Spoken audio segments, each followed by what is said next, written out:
Paul Pradama, can you hear me? Yes, I can hear you.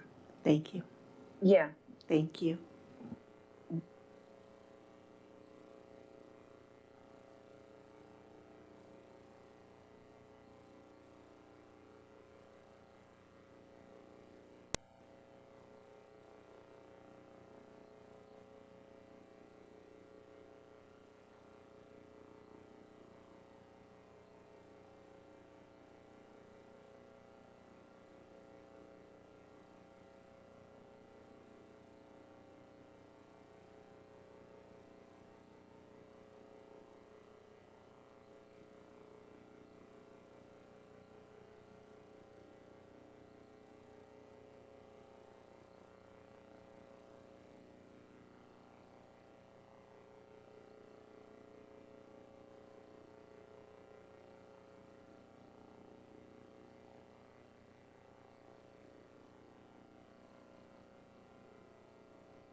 Good evening, everyone, and welcome to the Newcastle City Council meeting for Tuesday, June 20, 2023 at 7 p.m.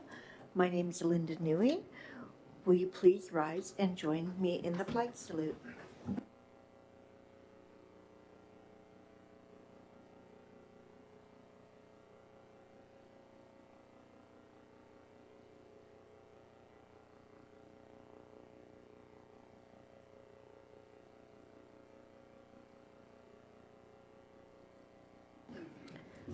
All right, City Clerk, will you please call roll?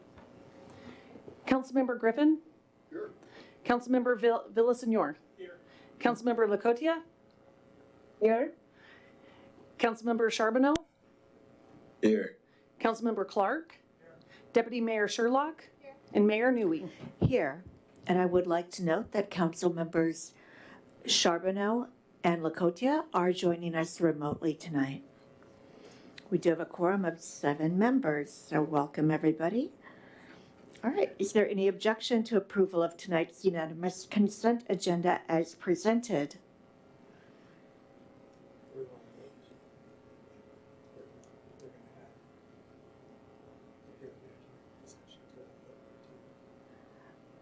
I can. And just as a note, we are having the pavement management discussion with item 11.2, the presentation on the Transportation Improvement Program tonight. All right, seeing no objections, the consent agenda is approved as presented. Moving on, we have no public hearings. Just a quick reminder to council members attending remotely, we will monitor your hands. So I will watch for hands. I will check in with you periodically just to make sure your comments are being shared. Point of order, Mayor. Did you jump ahead a little bit? Did we jump ahead? Is that a consent agenda was approved on the agenda? I'm sorry. I think I just no. I'm No, all for we did fast not. meeting, so but I think perhaps I just good catch. Thank you. It was actually the agenda that was approved, not the consent agenda. That is coming up on item number 8. I apologize for that. It just came right out of my mouth. Okay, now tonight we do have a proclamation noting June 2023 as Pride Month. Tonight's definitely an off night for me. Get back on track. Okay, we're going to go back a little bit to item number 4. Public comment. Members from the audience wishing to speak, you will have 3 minutes. There's a timer at the podium. Please state your name and the neighborhood in which you reside. And this is also applicable to those attending virtually tonight. first, anyone in the audience, the live audience, I will open public comment to you and then transition over to the virtual members. Do we have anyone signed up?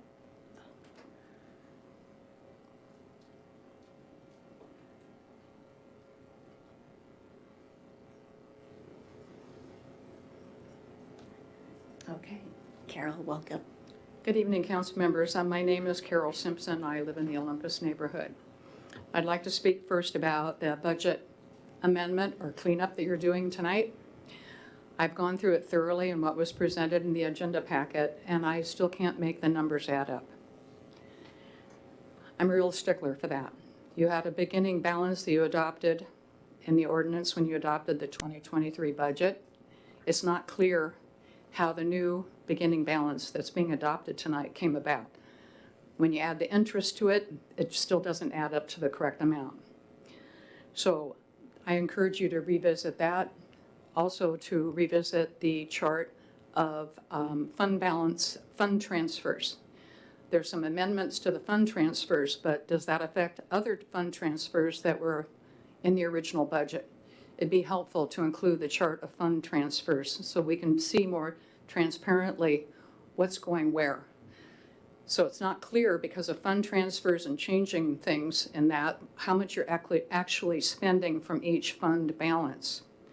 So please go back and take a look at that. So since it's the budget amendment, there are a lot of things included here that increase the spending. And there's a couple of things that decrease the spending.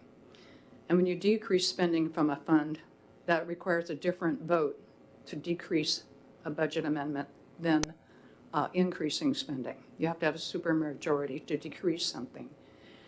Maybe you want to pull that apart and do a couple of different motions separate so you can get possibly a different vote. But lastly, there was introduced a new project to add into the transportation project, and that was TIP 67. There is no TIP 67 in your comprehensive plan. You cannot spend REIT money on a project that has not yet been added to the comprehensive plan. So I ask you to remove that project from the budget amendment. You cannot do that tonight. So I will speak to that project because you're also looking at your 6-year TIP. And it says it has no effect to the budget to adopt your 6-year TIP. But if you adopt the budget as presented tonight, it does. So that's false. I really don't like it when staff puts in the blanket phrase, this doesn't affect the budget. It does. The roundabout is a second roundabout that's been proposed on 116th. The first one was at Newcastle Way. The city spent $80,000 studying that roundabout. The staff really thought we need a roundabout, we're going to study it. They did all the studies. And then they came up with, there's no warrant for that roundabout. Never mind. $80,000 down the drain. Now, as I understand it, a warrant is public need, public studies, traffic studies that show that the traffic impact is great enough to warrant the need to put in something to manage the traffic there. There's no warrant for the roundabout at 84th. It's just a nice to have. We've seen some people speed through the stop sign and not stop. Maybe we should put a roundabout in there to fix that. But guess what? The school district is changing school zone boundaries. This fall, the new school on Duval, the elementary school, will open. And we're not going to have people coming from downtown Renton bringing their kids to Hazelwood Elementary School. That's where a lot of the speeding is. My kid's going to be late to school. I got to get up 116th. Even the school buses have been seen speeding. So maybe you need to wait to adopt this part of the comprehensive of the TIP tonight, that roundabout, until after this fall and we see traffic counts and what happens at this intersection, and maybe even after the construction is completed on the new project. Or maybe get the developer to put it in, because maybe the developer is somebody who really wants this. I don't know. Thanks for listening. Thank you. Next on the list is Christina. Welcome. I'm setting my timer. Hi there, my name is Christina Aurelier. I'm here representing my business, Verde Organic Body. I would like to speak on a main point this evening surrounding the ARPA funds and the recent disbursement to small businesses. First, I would like to point out that the ARPA funds exist because of the recent pandemic, and the intention of these funds are for the purpose of economic relief, specifically for families and businesses that were heavily impacted. This recent disbursement award amounts were released last week to myself. Thank you, by the way. And my business award amount is the same as all of the brick and mortar businesses that qualified and applied, which is $20,000. That's the information I was given. My individual business suffered losses that are over 100 times that amount. You guys can do the math. Since the beginning of the pandemic, in addition to that loss, we have an increased cost of the period that we were analyzed over. That's 4 times the amount that we were awarded. Those figures I provided the City Council. Last month, they were requested and I provided those figures to the city.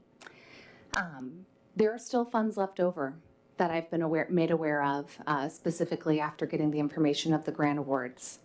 And I'm requesting the council to do what is right, to serve the community, to disperse the remainder of the funds to the businesses that are deserving and that qualify for these ARPA funds in which they were intended to serve. Lastly, I'm requesting something to a specific council member, Councilmember Clark. On multiple counts, you've used my business as an example in public forum, and more recently, you've included Frosty Barrel, our neighbor, ice cream and massages, town hall. I'm requesting that you stop using my business in public forum as an example, as the notions that you're presenting are based on your personal assumption and are not fact-based. I urge you to do actual research and find facts to present that back up your agenda. If you would like to learn more facts about my business, my door is open to you. Thank you for your time, and I appreciate all that you do to serve our beautiful community. Thank you. All right. And next on the list is Allison. Good evening. Hi.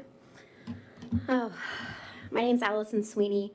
I live at 13513 Southeast 71st Court here in Newcastle. My husband Sean and I are also the owners of Frosty Barrel. You guys, this is exhausting. This is absolutely exhausting.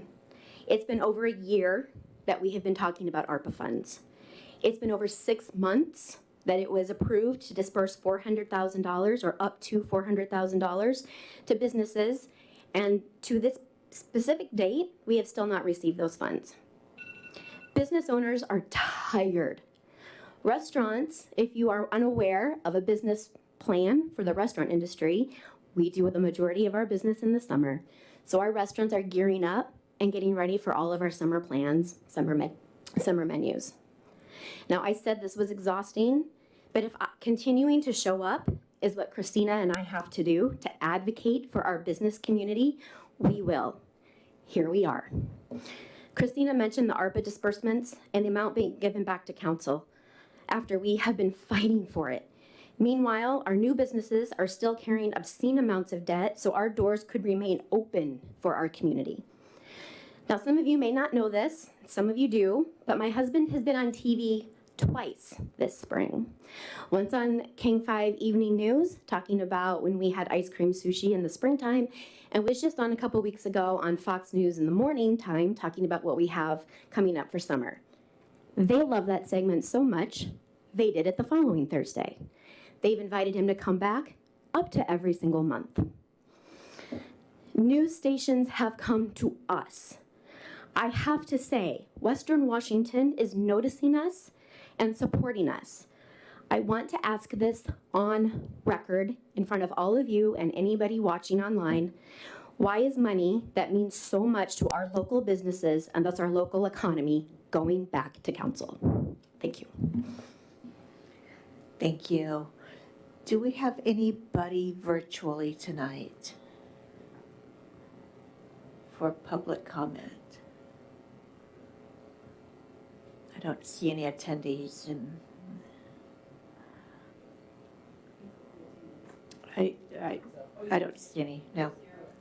Okay, I will close the public comment now. Moving on to ceremonial presentations. We do have a proclamation this evening for Pride Month. Whereas the City of Newcastle is committed to fostering a sense of community and assuring equity, integrity, dignity, and respect.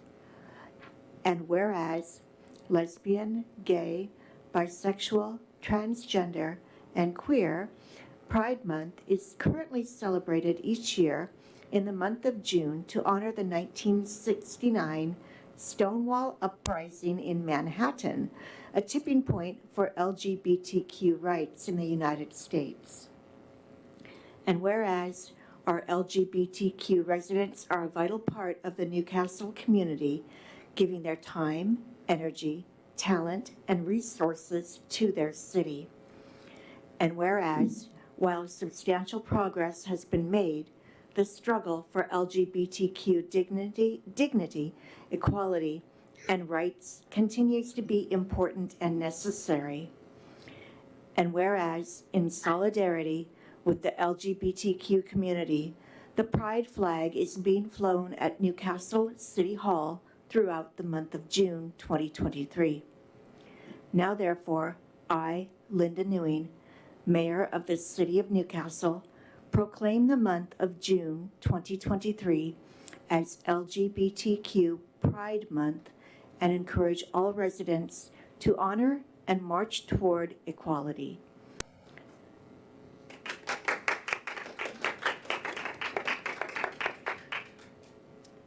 All right, moving on, council comment. I am going to hit my virtual folks first because I'll forget you, and I don't want to do that. Councilmember Lakotia, do you want to kick it off?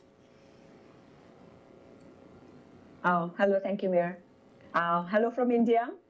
Thanks to technology, I am sitting on the other side of the world. It's about 75 degrees here. It's raining heavily because I'm in the northeastern part, 5,000 above sea level, similar to Denver, but it's super humid. Thank you for accommodating and, I'm being able to join the meeting virtually, so thanks for that. Thank you. Councilmember Charbonneau. Thank you, Madam Mayor. Yes, thank you as well. I had to, I really wish I could be there in person, but I had to, for a work opportunity, not be able to be there. But thank you to our staff that set that up. I just want to say it was great to see everyone at the town hall. I want to say as well, I appreciate local business owners coming to speak. You're always welcome, and I've been really heartened to see participation from local business owners at my Community and Economic Development Committee, and hear their voices and invite them in and include their voices, and that's been really special and meaningful for us. So I hope we can continue that trend. And then happy Pride Month as well. I wanted to also call out happy Juneteenth as of yesterday. It's a new federal holiday. I encourage folks to research if you don't know. And I think it's there's actually some unique Newcastle history as well. We had one of, I believe, the first union with our coal miners that had African-American folks, African-American coal miners unite with, I believe, white coal miners, Chinese coal miners of other races actually work together and unionize together. And I think it's a really cool, unique part of our history. So happy Juneteenth, and thanks for all the contributions of African-Americans today in our city and in really building our city and growing our city.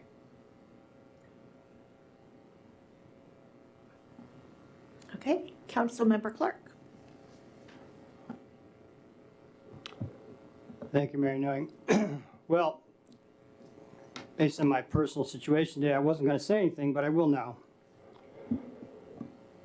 If I was an alien who dropped in from outer space, I would get the impression that the city of Newcastle is solely supported by Verde and Frosty Barrel, right? Because the entitlement that I'm hearing is just blows me away, right? This is money that belongs to all the people of the city of Newcastle. There's 13,500 people.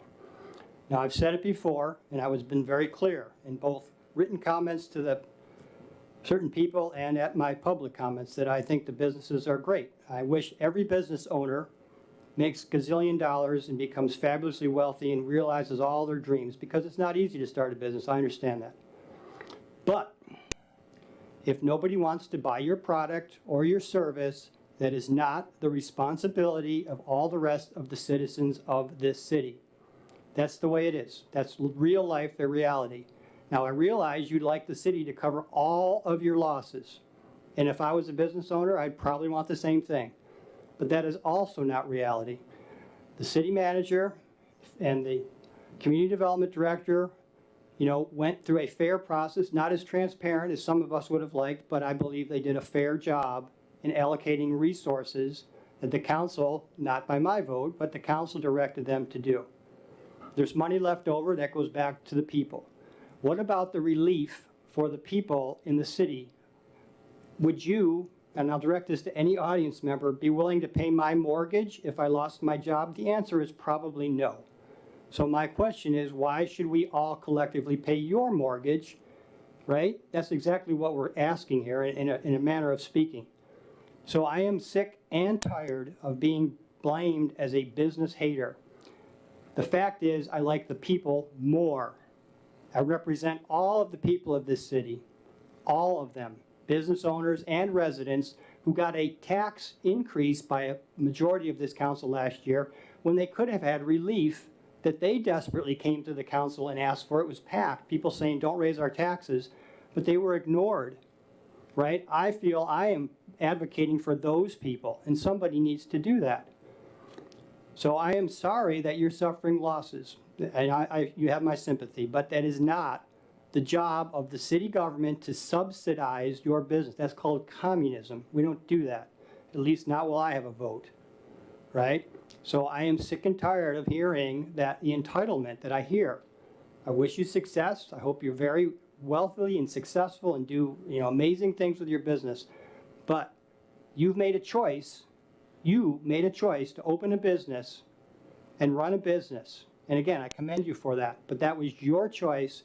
You market it, you sell it, you create a great product that keeps people coming in the door, and you'll be successful. But it's not my job or the job of everybody up here to make up the difference. It's not.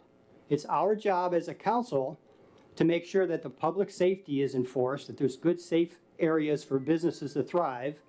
It's also our responsibility to make sure that the infrastructure is sound so people can get to your business. It's also our responsibility to make sure the permitting process is not cumbersome so that you can open a business. And it's our job to make sure your taxes are reasonable. That's the job of this government, not to subsidize lost business because people don't want your product. So I'm tired of having to say this. I guess I'm not being clear enough. So maybe you record this and replay it on a loop or something, okay? So I've said my piece. I hope it's clear. You go ahead and attack me. I don't care. I mean, you're going to do that anyway, whatever, right? But I will not vote to subsidize businesses, period. Just the way it is. I'm going to vote to support the people.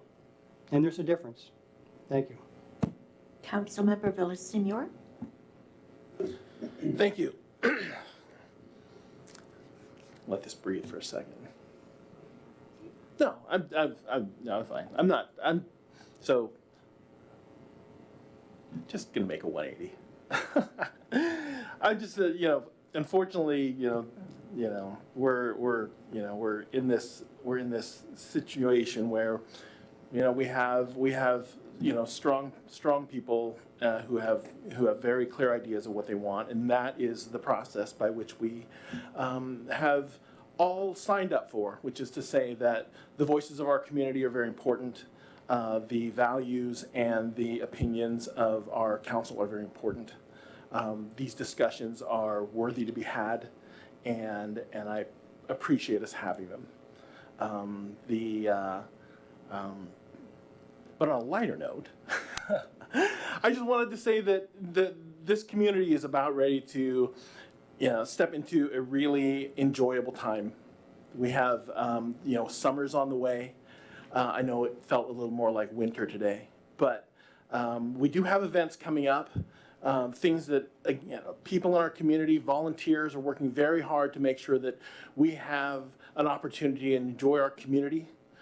To enjoy this wonderful time. I know summer's very busy. We're going to talk a lot about street maintenance and those kinds of things. You see that the maintenance and construction are are going into full swing around the city, and those are important things. But I'm also looking forward to events like our 1st of July fireworks event. And yes, I did say 1st of July. It is Saturday, the 1st of July, which I think is a terrific idea. So hats off to the Activities Commission who came up with that, because I think it's going to be a really a nice time to get together. We're having concerts in the park all the way up through Newcastle Days. There are a lot of other events. Keep your eye out for those. You'll see that there are a number of ways you can get that information through social media or signing up for the city newsletters, which I encourage you all to do. There's a lot of opportunity, so I hope people will participate. So thank you. Councilmember Griffin. Thank you, Mayor Newing. The council and some of you have heard this over and over again from me, but I'm going to say it again tonight for some people who have not heard me say it. I was serving on the Finance Committee in 2020 whenever we were in the pandemic and things were pretty forlorn, and the government come in and said, we will, if you show us what kind of lost revenue you have, we will replace Newcastle's lost revenue. This is Newcastle's lost revenue, not the community, anybody else. This was for Newcastle. So our finance director, he studied the situation and sent off some information. And yes, we qualified. We qualified for $3.4 million. We got 1.8 of it in 2021. We used that for the budget. And I don't know when we come about to decide that these funds were, and I'm told, well, the R is for rescue. Yes, the R is for rescue, but it's rescue of the city, not the rescue of the community. It's rescue of the city. Now, I want to make that perfectly clear because that's what happened. And so then our staff, some of them, our council, part of them, decided that this was for the community. We need to give back to the community, and we had all kinds of great things figured out to what we could do. We were going to build some, perhaps some shelters in the parks so we can maybe make some money off of that, or we had all kinds, we had probably enough projects and giveaways that we would have spent twice the money that we got, but it didn't happen that way. We went to a town hall meeting a year ago. There was 150 people there, less the council and a few staff members. And we asked them some questions of what you'd like to do. And they said, we would like, as citizens of Newcastle, we'd like these funds to be used for sustainability. That's for making sure that down the road we have plenty of money to pay payroll taxes, payrolls, and whatever else we need. And we didn't pay any attention to those. We then were surveyed by a survey. We spent $44,000 for a consultant to tell us how to spend the money. And you know what? We didn't use them for how to spend the money because it was discovered that we didn't get enough money that we had to report back to the government how we were spending it. But we turned around and used them to survey the community, and they got no effort from the citizens. He tried real hard to get the citizens to come back and say what they like. That didn't work. So then he asked the city council, okay, how would you like? Well, we come up with like 18 items that we could spend it on, and businesses were part of it. So we had a lot of places that we could do the money. We finally wound up with 4 council members deciding how the money should be spent, because 3 of us would not go along with it. These were monies that was given to the city as replacement, rescue of the city, if you like, to put back money that we lost during the pandemic. So, I just want to make that clear because that's actually what happened, and you shake your heads, no, it's not the way it was, but I was there when they made the application to the government to get monies that they lost. Yes, it was.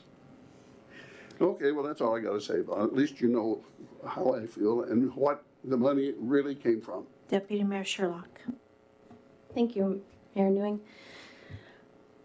Happy Pride Month. Happy Juneteenth. Grateful to celebrate both of those things in this nation. I have to disagree with some of my council members on what happened with ARPA, pandemic relief.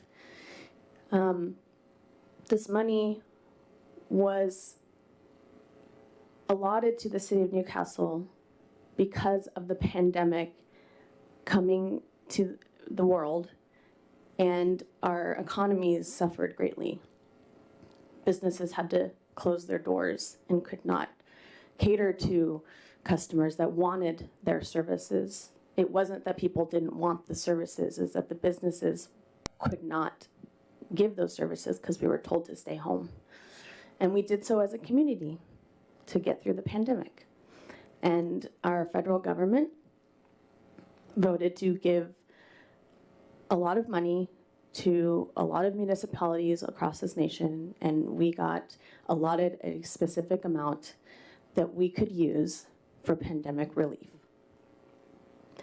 And part of that was the city itself could take money for losses, but it wasn't just for that. It was for the entire community whose entire economy had been affected.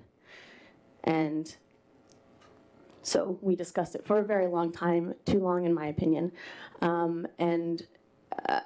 Most of the money that we received, that the city received, is still sitting in our cumulative reserve fund. So most of that money has not been put out into the community. I would have liked to put more out, but we had a lot of discussion, and we came to, for now, saving a lot of it for future use.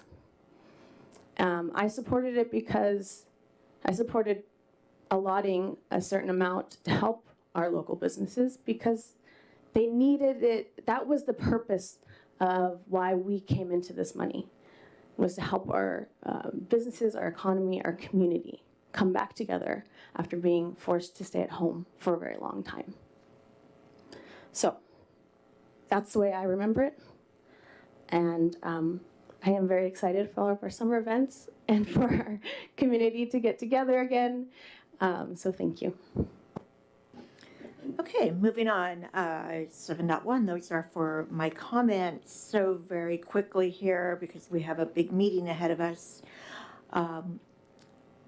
This will be our last meeting before the fireworks at Lake Boren on July 1, and I'm looking forward to sharing that event with the community. It should be a lot of fun. Festivities begin at 6 p.m. The band will take the stage at 8, and the big show's at 10. On June 7th, I had the opportunity to meet along with Community Activities Commission Chair Nathan Stitz with the YMCA board. Wow, what an energetic group. I love them. I mean, we had great discussion and looking forward to maybe doing some more partnerships with the Y. And finally, I would be remiss not to acknowledge the comments tonight made by our small business owners out in the audience. Thank you for being here. Being an individual who was raised by sole proprietor parents, I get it. We had 6 restaurants open in 2020. I was scared for each and every one of you. And along with our existing businesses that, had been around maybe a number of years, maybe a couple of years. So I know you persevered. I can't commend you enough. I know you suffered. Thank you. I know your families, it took a toll on your families. So, but thank you for being here tonight. I think the writing has been on the wall that I'm a big business supporter, and I continue to feel that way, and nothing will change that. So moving on to council committees. Any committee reports? Finance committee?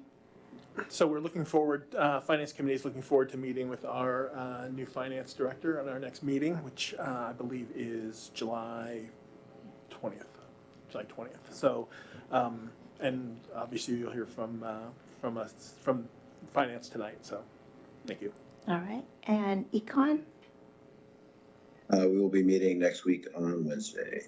All right, thank you. Any regional committee updates? Okay, quiet week. In your packet, you have a report from the Community Activities Commission, and I will turn it over to City Manager Pingle. Go ahead. Thank you, Madam Mayor. I'll be brief. Just wanted to welcome our new city clerk and human resources director, Jane Westman. She started June 8th, and our new permanent finance director, Lindsay Chambers, started Friday, June 16th. And so I'd like to welcome them, excited to have them on board and be closer to being whole. And I'll leave it at that. All right, thank you. Now, moving on to the consent agenda. Any objection to approval of tonight's unanimous consent agenda as presented? All right, seeing none, please show the consent agenda as approved as presented. We have no public hearings, no unfinished business. We will move on to general business, item 11.1, adoption of ordinance 2023-653, amendment to 2023 operating and capital budget. Director Chambers, go ahead, please. Oh, there we go. Okay, thank you, Madam Mayor. Good evening, Council. I had a little bit of time to review this information. Obviously, I have not been able to dig deep into all of the preparation that went into it in my 2 days here. So I just wanted to give a brief introduction to it, and then I will defer to City Manager Pingle if anybody has any specific questions or comments about it. But overall, I am familiar with the process. So typically the first budget amendment, the majority of it, as many of you probably know, is to kind of true up the beginning fund balances, and now that 22 has been reconciled. So a lot of the items on here are in reference to that. There are some items I see that are rolling over from 2022 that either were delayed for various reasons. And then we have a couple revenue and expenditure adjustments that were, it looks like, created since the adoption of the 23 budget last year. So as again, I said, I know City Manager Pingle is a little bit more familiar with what went into preparing this. I know it's been kind of a process to get a final copy to you guys. So with that, I will let City Manager answer any questions, but I look forward to having more information next time around. Thank you. I'll just add a couple of things. Working through some of the details with our former interim finance director, I think the carry forward numbers are solid. I wanted to point out a couple of things. They're in the agenda bill, but just wanted to point them out as how just their effect, and mostly with regard to the general fund, but also address the T67 project that was mentioned in public comment. Two big expenses that were simply invoices that didn't get paid in 2022. One was our December police contract invoice. So that's something that didn't get expended in 2022 and was paid in 2023. So the expense wasn't made, and so that's a carry forward amount. It's a much smaller amount, but that also happened with one of our Issaquah jail invoices. We received the $25,000 in the police drug grant last year. We didn't expend those funds. We do expect to expend those in 2023, and so that's a carry forward as well. And so it seems like there's this big carry forward amount on the expenditure side in the general fund, but those are specifically expenditures that were not made because invoices were not paid in 2022 and they have to be and were paid in 2023. We did make the one main expenditure that was higher than was budgeted for was our liability insurance. So that accounts for that adjustment. That was about $46,000. And then on the revenue side, we did increase our investment interest amount. to adjust for the increase in our LGIP rate. And so overall, in the general fund, the ending fund balance for 2023 increases. And so just wanted to point some of those out. With regard to the roundabout project, the council did direct staff to include that in the budget adjustment. The budget adjustment does not contemplate any REIT funds for that project. And so that's a non-issue for the budget amendment. For the project in general, we also haven't contemplated REIT funds for that project. And so I would say that's a non-issue as well. Certainly if it's an issue for the TIP discussion, the council can discuss that further, but that's been presented to the council and we've been directed to include it in the budget. Thank you. Any questions for Director Chambers or City Manager Pingle? Check in with our virtual folks first. Anything? Just pop your hand up. Nothing? Good. Thank you. Anyone else? Okay. Is there a motion out there? Deputy Mayor Sherlock, go ahead, please. I move adoption of ordinance 2023-653, amending ordinance 2022-649, the 2023 operating and capital budget as presented.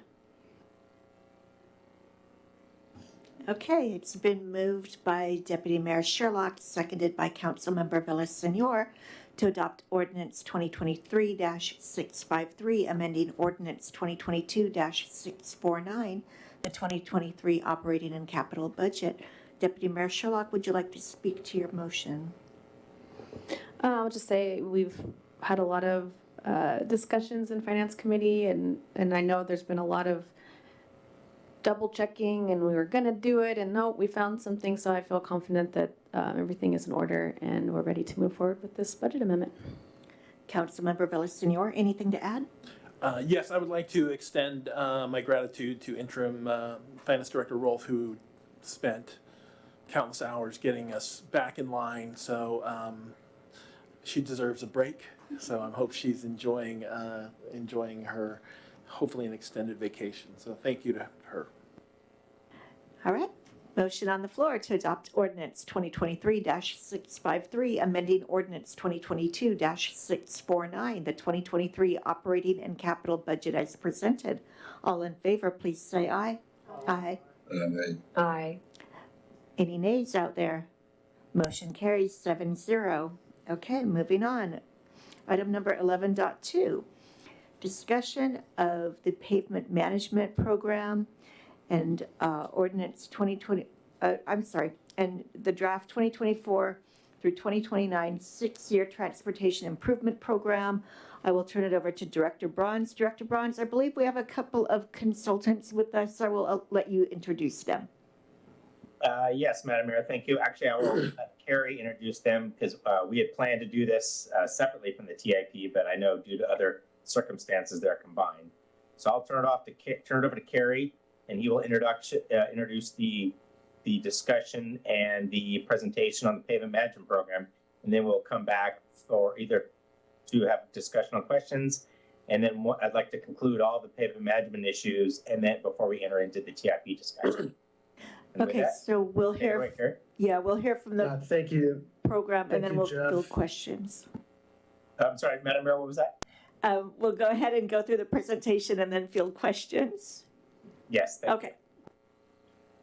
All right, thank you, Mayor Newing, City Council. I'm Carrie, Assistant City Engineer. We are here today to give you a presentation on the city's pavement management system.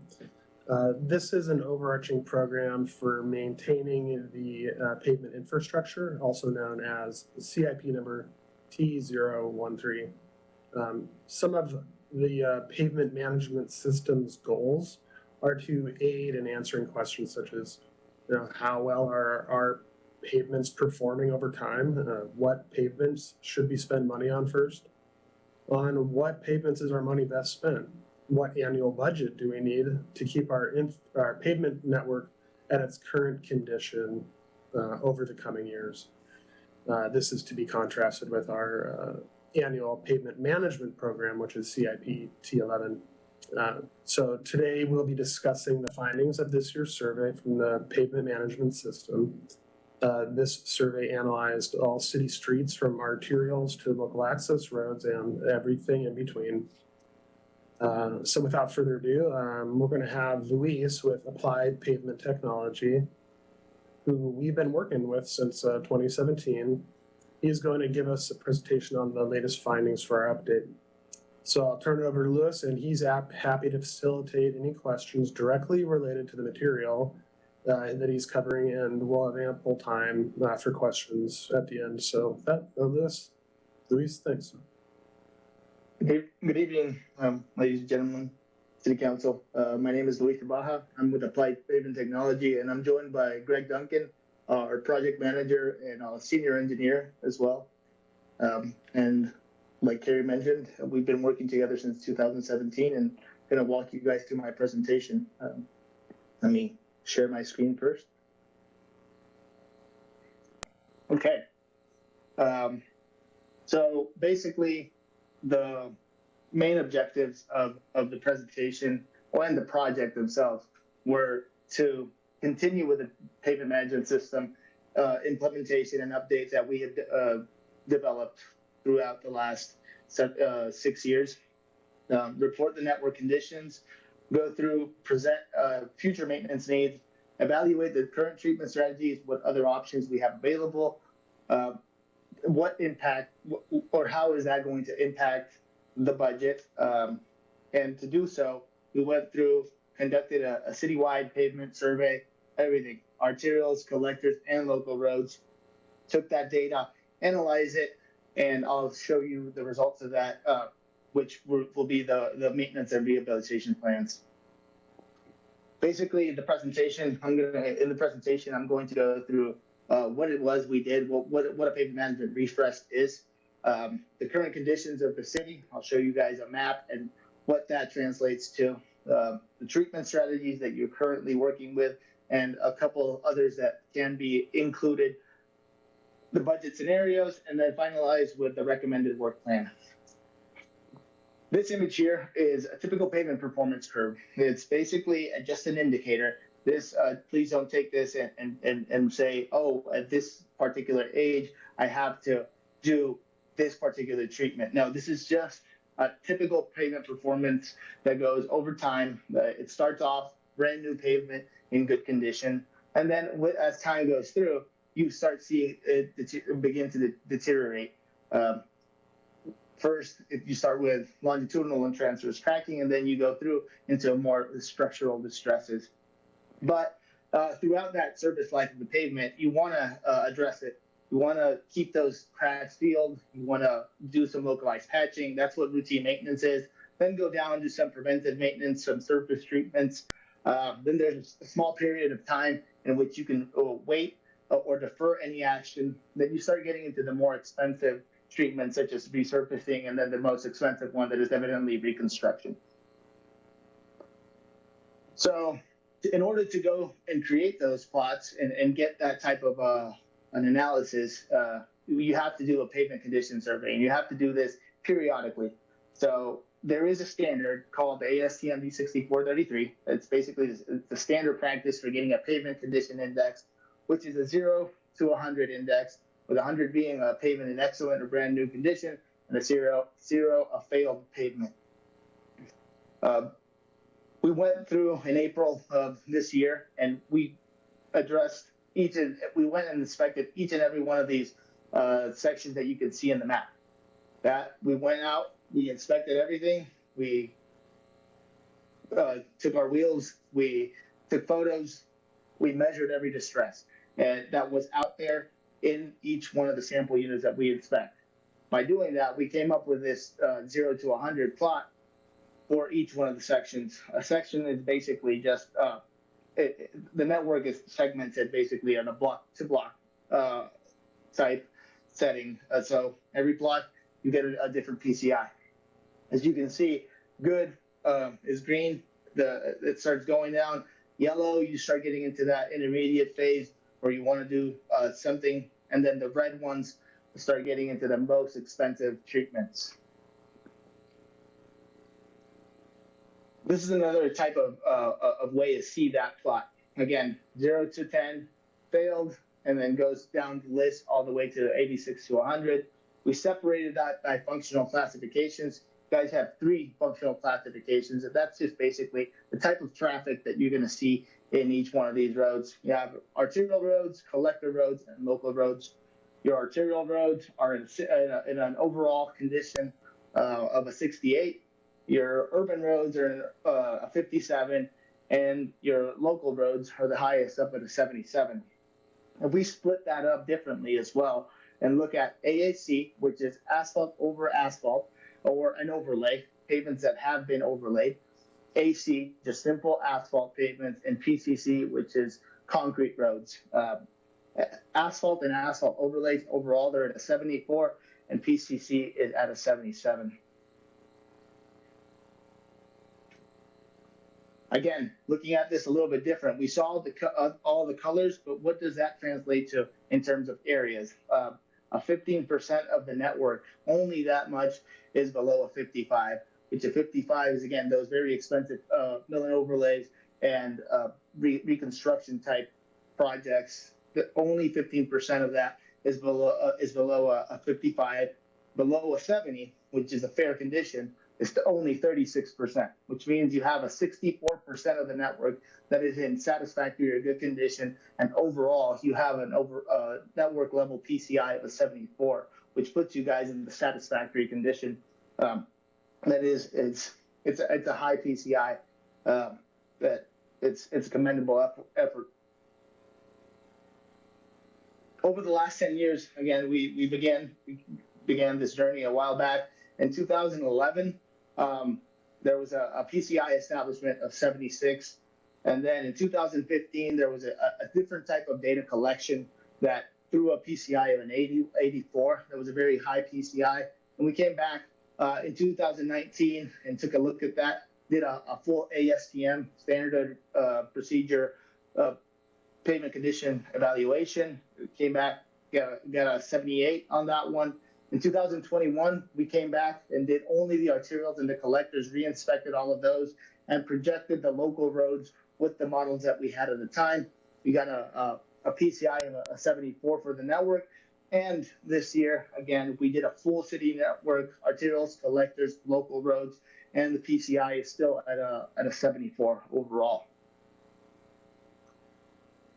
Now I'm going to show you what these models are and and how they've changed through time. If you can see the first dashed line, it's the 2019 model.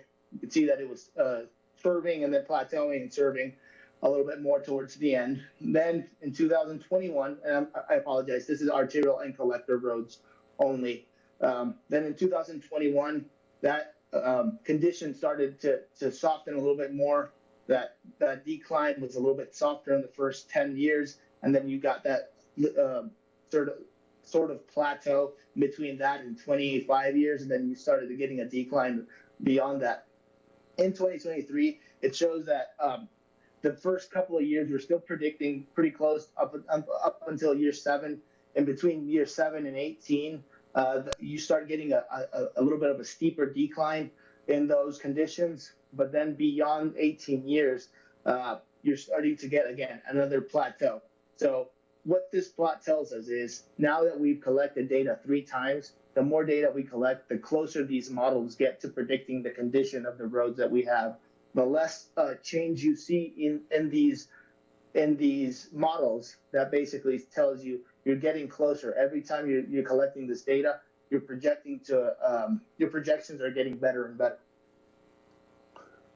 Similar with the local and asphalt, the local roads for asphalt, we only had one point initially in 2019.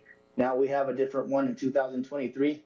Again, the first 10 to 20 years are very similar, slightly less aggressive of a decline in between those 10 and 20 years, but then definitely 20 years and beyond, you can see where you're getting that plateau is extending, and the decline is not as severe.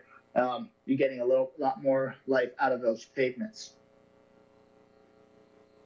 And finally, the concrete. I know you guys have very limited concrete, but again, we need to model it. Make sure that we are predicting that those roads are performing well. There's been some panel replacements that have gone through in those concrete roads, just trying to fix that. And you can see in the model that it's predicting that those concrete roads are still going to last a long period of time. There's a slightly greater deterioration up until around year 23, but then it's that line is continuing to plateau, which means those roads are probably going to last a long time within a good condition. You can see that it's getting close to a PCI of 70. These are the costs that we have in the system. I underlined and highlighted again the asphalt road cost, just because your network is predominantly asphalt.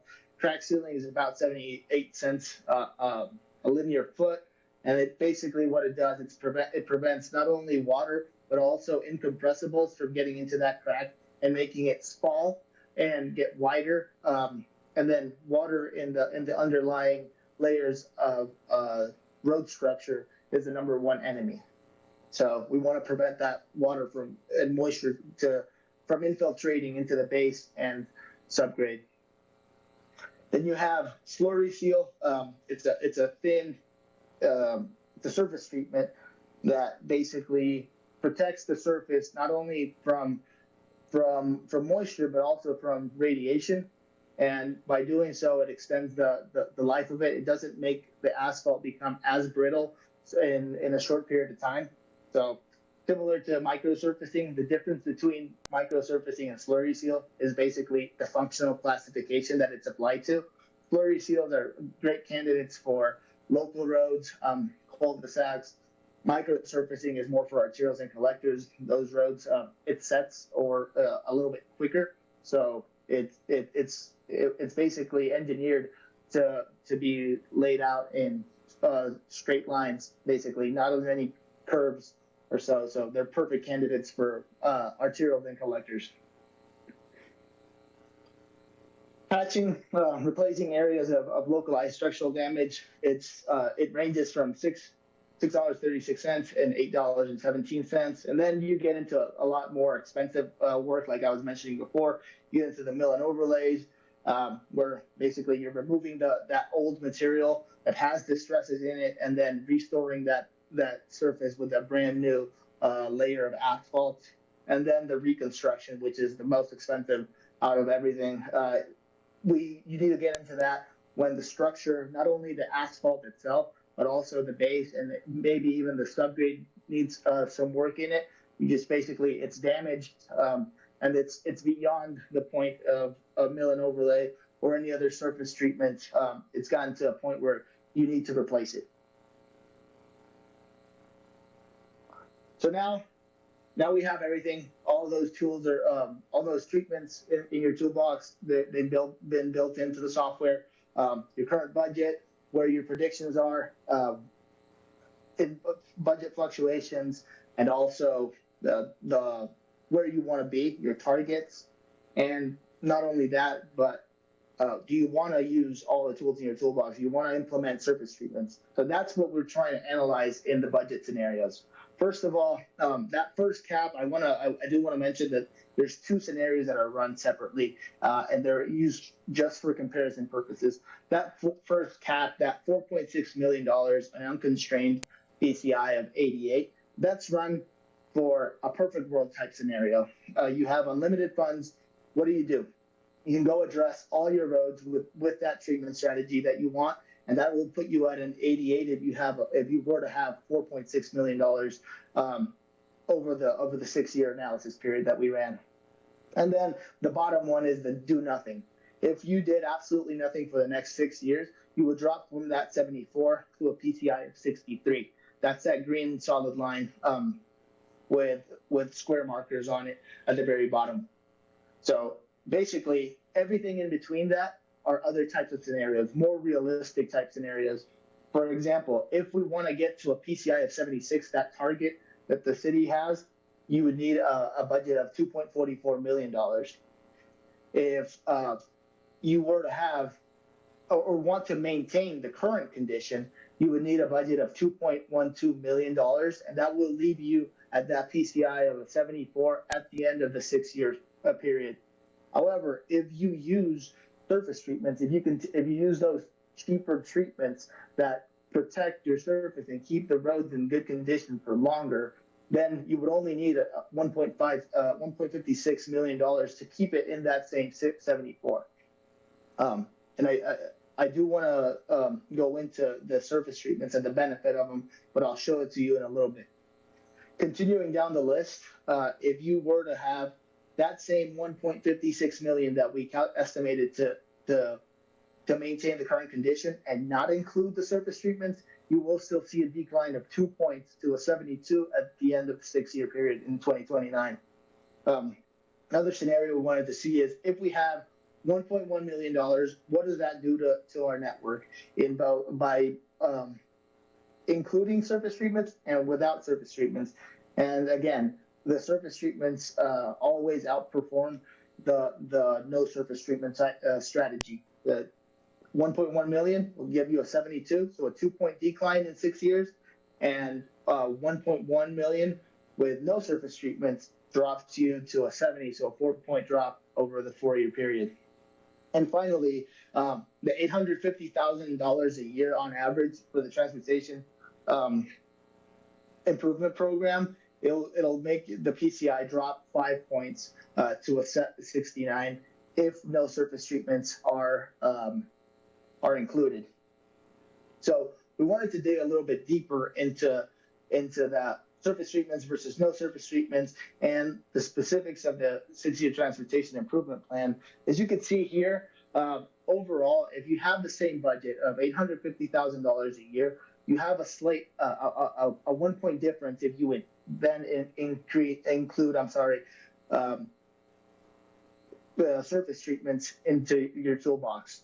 Basically saying, hey, if I have $850,000 and I just do mill and overlay and reconstruct, I'm going to be at a 69. However, if I include those cheaper treatments, slurry seals and micro surfaces, I'm going to get to a 70 with that same budget. So again, taking a little bit further, we basically took the city's approach to do in even years the higher ticket items, your mill and overlays and reconstructions, and on odd years just pavement preservation and surface treatments, and basically ran a scenario. Where is that going to put us? And it puts us at a 70 if we include these surface treatments. The scenario was run again, even years, 100% of the budget, and then in odd years, the budget that you guys have, it was given 2/3 of it was used for surface treatments, and 1/3 of it for localized preventive treatments. So your crack sealing, pothole filling, and localized patching. And finally, we wanted to, just as a comparison purpose, we wanted to show you the amount of money that it would take. It was, again, that $2.5 million to, if you do not include any surface treatments and you just want to see how do I get to that 76, basically have an 85% overall of your overall overall budget assigned to your rehabilitations and reconstructions, and 15% to your local preventive and stopgap. That's how you would get to that 76. So in summary, again, this is a pretty loaded slide, and I'll go through it. First thing is these numbers that I'm showing you, they include all the incidentals. They include traffic control, all of those aspects, pavement markings, everything that goes into a paving project is included in this analysis. If you were to take a look at just the paving portion of it, the material aspect of it, that would be only 65% of this budget. However, we wanted for this number to be representative of what the actual cost of the project were going to be. So that's why we're presenting it this way. So in summary, the condition of the roads overall in the network for the city of Newcastle is in a 74, which is a satisfactory condition. Again, it's in between that 70 to 85 condition category, which is it's a good position to be in. Then maintaining that 2024 to 2029 6-year transportation improvement program budget of $850,000 a year would create or would finish with a network area weighted average PCI of a 70, which is a 4-point decrease only. If you wanted to maintain the current condition without the use of any surface treatments, you would need $2.12 million. If you do increase it, you would need closer to $1.6 million. That same $1.6 million would create a decrease in PCI of 2 points. And then if you were to compare 1.1 million to with and without surface treatments, you'd get a 2-point decrease with surface treatments and 70 without any surface treatments. To raise your condition to a 76, which is your target, you would need closer to $2.44 million a year. And the best thing the biggest takeaway from this is maintaining this database, refining these models every so often, conducting additional PCI surveys, maintaining the practices that you guys have been following of going out and doing your arterials and collectors every 2 years and the entire network every 2 more years. So it's basically a 2-year cycle in which every 2 years you update or refine your arterial and collector models, and then every 4 years you refine local and concrete roads. That's the way that pavement management works best. It's the way that you can get the best results or the more accuracy in your predictions. So maintaining this and putting it in your budget to continue to do so. 2025 would be the next year for an arterial and collector inspection. And then last but not least, maintaining those localized pavement maintenance plans that you guys have been following, crack sealing, patching, and then also the inclusion and continuing to include surface treatments, using those cheaper treatments to maintain good roads in good condition for the longest period of time possible it has been shown to be very cost effective. Research has shown it. Practices not only in Washington but nationwide have shown the benefit of using preventive maintenance. That's all I have for my presentation, and open to any questions or comments.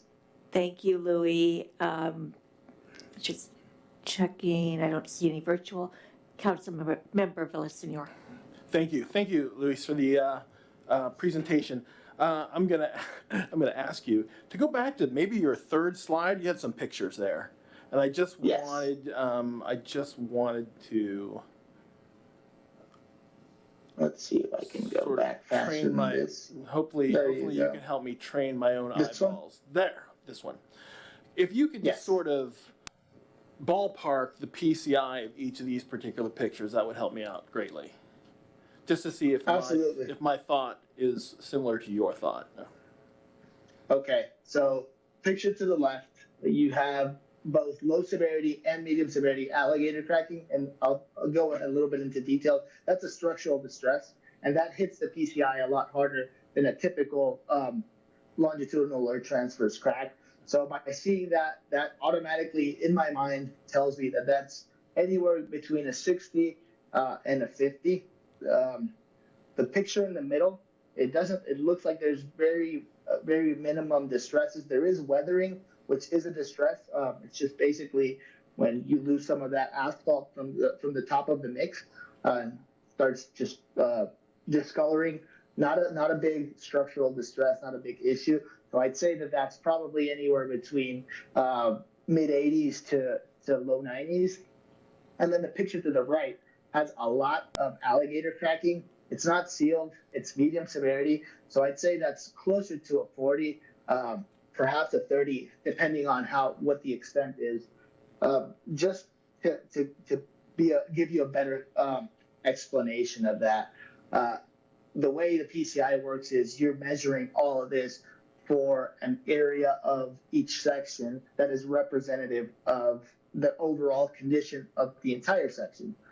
So you will go in and you'll measure all the distresses. Each distress has a deduction, per se, that is associated to its extent and its severity. So I can give you that number. That I can get to a 50, for example, in a number of ways, number of combination of distresses.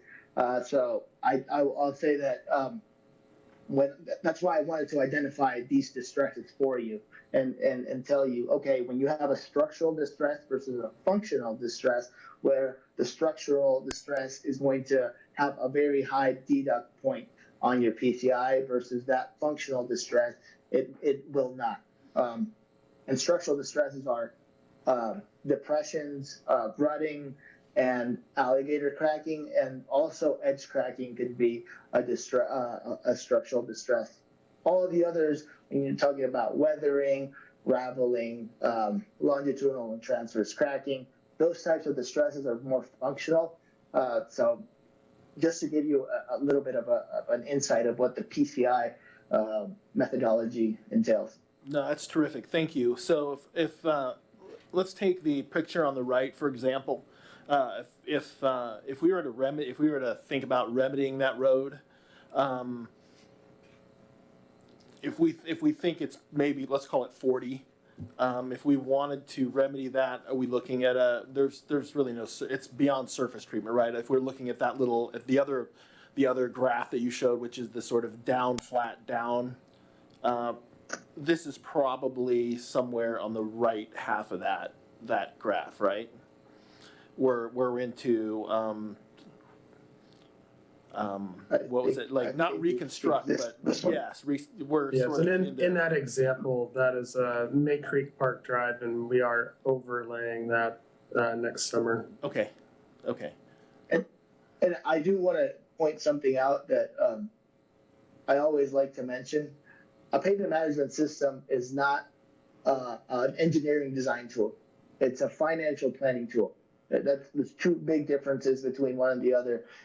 What the pavement management system is trying to do is, with this number, it's trying to categorize the overall type of treatment that is going to be required and associate that to a cost, versus actually going in and doing and that's the pavement management system will give you a network level type assessment overall, how much money you're going to need for what you're trying to ask, and what Carrie mentioned. That's more of a project level assessment, and that will be individually selected by a number of other categories and things that go into that thought process. What's the traffic level? What's the underlying base? What's the underlying subgrade? What are all the conditions? That will go more into the engineering that goes into a project level assessment, and that's not what a pavement management system is. I just want to make that distinction. Thank you. You're welcome. Any other questions, Councilmember Clark? Thank you. Thank you. Thank you, Luis. A couple quick questions. If you could go to the picture of the street map, please. It shows all the streets. Yeah, there you go. And maybe this is more of a question for Director Bronze or Carrie, but kind of up in the center top part, there's a golf club road, and there's a little right angle section of road there. It's 136th Avenue. You can't really see the label on it, but Jeff and Carrie know what I'm talking about. We recently, as a council, that one, approved money to scrape and replace part of that road because we were told that was the worst road in the city. So I'm really surprised to see an 86 to 100 score. And so between the three of you, could you explain that discrepancy for me? Absolutely. I'll take it if you want, Jeff. Sure. The all the work planned for 2023 is accounted for in this analysis. So that work, that's why it showed that it's a brand new road. We did not want to run this before. Before it was red. I will give you that. It was bright red. It was heavily distressed with alligator cracking, not only medium and low severity, but high severity. It was highly dabbled. So yes, you are correct with that, but we wanted to be, we did not want the program to tell us, oh, go redo that road and spend a bunch of money on a road that has already been approved. So all the construction that is happening in 2023 is already built into the analysis. Therefore, the analysis starts in 2024 and goes to 2029. Okay, thank you. Another question I have is you mentioned in one of your graphs that, you know, you kind of referenced the number 70 as if 70 was above that was good and satisfactory. Is there a number in that survey that's a national or a regional standard that you guys measure roads to? Like if you're above, you're apparently 70 is good or better. Is that how you do it? Yes. So basically 70 is that cutoff point. Above 70 is what's considered a critical PCI for the city of Newcastle because of your high standards and the conditions of your roads. Above a 70 is where you will get the most bang for your buck for localized maintenance like crack sealing and patching, and more importantly, the slurry seals and micro surfacing. So that's basically that sweet spot that you're looking for surface treatments. Anywhere between a 70 and a 40 is that intermediate point where perhaps I could do some patching and then a slurry seal on top of that. Maybe I need something different like a thin overlay. And then below a 40 is typically when you're looking into starting to need something more structural. So a mill and overlay with intermediate patching. And below that, you can also find scenarios in which you'd say, no, it may not be worthwhile to do a mill and overlay now. I should look into something a little bit more robust, like a full depth reclamation or a full reconstruct. So yeah, 70 is that sweet spot. Okay. There's a number of streets that were slurry sealed last year, and of course the residents are not happy. And did you survey those streets after the slurry seal? And I see some of the streets on here that were slurry sealed seem to say satisfactory. I know the residents and myself would disagree. What is your opinion of the streets of the slurry seal? They can't seriously be satisfactory. So the first thing I want to point out is that a slurry seal is not a structural overlay. A slurry seal is a preventive maintenance type of approach. You can expect shedding. Shedding is when you lose that loose aggregate. To get a little bit more into the weeds of what a slurry seal is, it's an asphalt emulsion with fine aggregate and some talcum powder per se. It's a very fine material that's all mixed and laid over the surface of the pavement. That's not a structural overlay. So if you had any cracking underneath, it is going to reflect. That is without a doubt going to happen. It's also going to shed. So you're going to lose some of that aggregate, and it's going to go into your curb and gutters. That is also totally normal of the treatment. And it can also scuff or shove if vehicles travel it prematurely before it sets.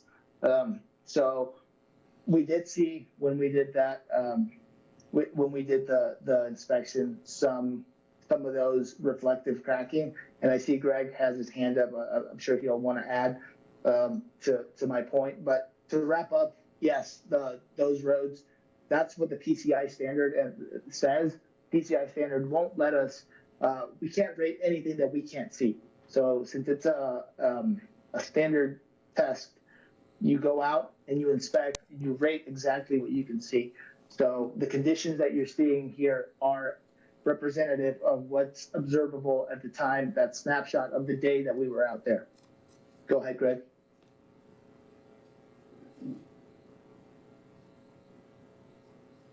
Hello, my name's Greg Duncan. I'm also with Applied Pavement Technology, and just want to echo what Luis is saying. We talked to the city staff. We've been recommending for the 3 cycles that we've been coming here that you should consider doing some surface treatments as a part of your maintenance and rehabilitation plan, that they're really cost effective. They work on local roads really well, and they, if they're done at the right time on the right road, you really get a good bang for your buck in bringing that level of service back up while saving a little bit of money. And in reviewing, we often talk to clients about introducing new treatments into their program. And the worst thing is when you don't get a great job built by the contractor that you hire. And, everybody talks about workmanship being a part of what we expect, but that's very, very difficult to write into your specifications of how you want something to look and to identify that. So while Luis is saying that shedding is a common issue, looking at the roads in Newcastle that were slurry sealed a few years ago, I think they're shedding excessively as to what you would expect from a high quality project.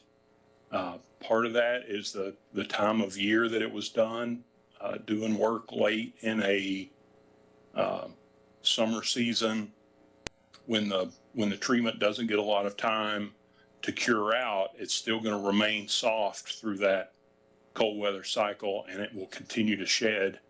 But the city staff did do good specifications. We recommended having a pneumatic tire roller on the slurry treatment, and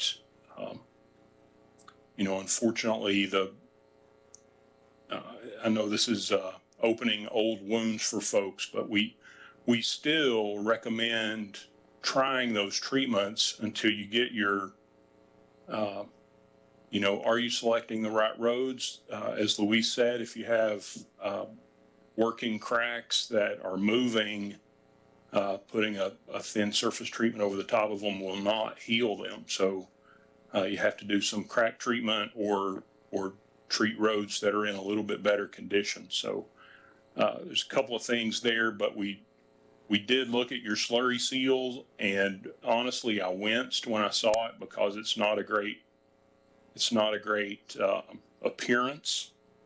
But my hope is that the shedding stops and that you end up with a road that still maintains its a weatherproof surface for several years.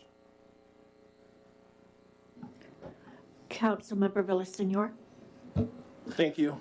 I'd like to make a motion that staff prepare a plan and a budget to remediate the slurry seal with an asphalt overlay over the next 4 years. Second.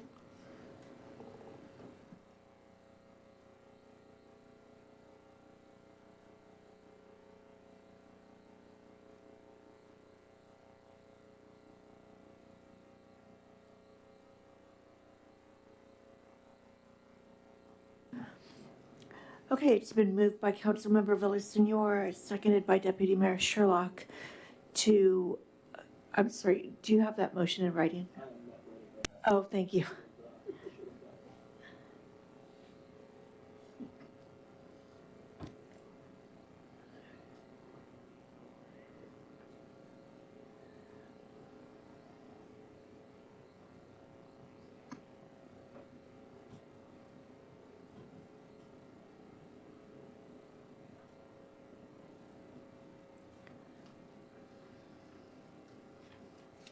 Okay, motion on the floor made by Councilmember Villasenor, seconded by Deputy Mayor Sherlock to have staff prepare a plan and budget with asphalt overlay over the next 4 years.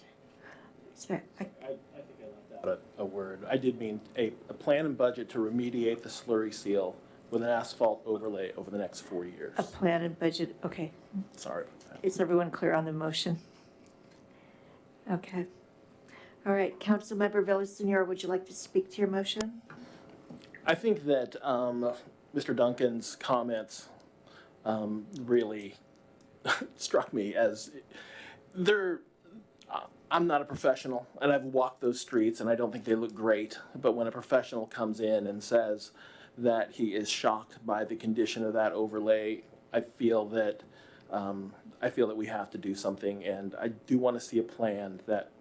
And I know we probably can't do it all in one shot in 1 year. So that's why I put the time frame in there. But I do feel that using surface treatments will be cost effective for us.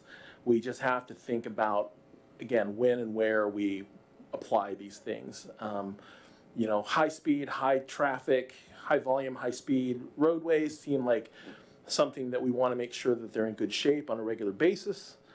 So using surface treatment there seems fine, but considering the experience we've had with this particular slurry seal, I would like to see us not use it in areas where families and kids are learning to ride their scooters and bicycles simply because of the results we've had with this one. So experience being our guide here,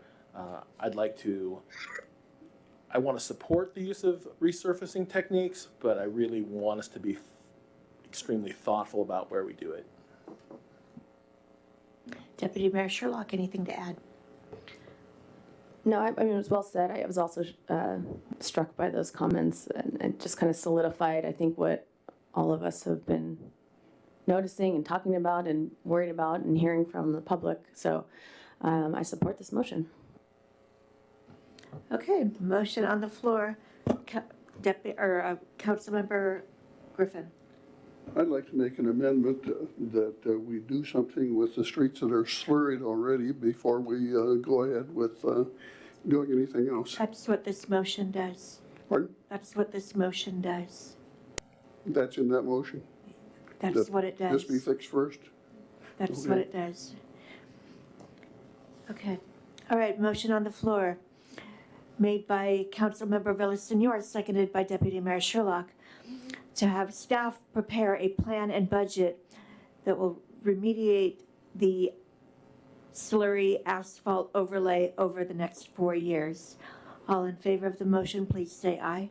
Aye. Aye. Aye. Opposed?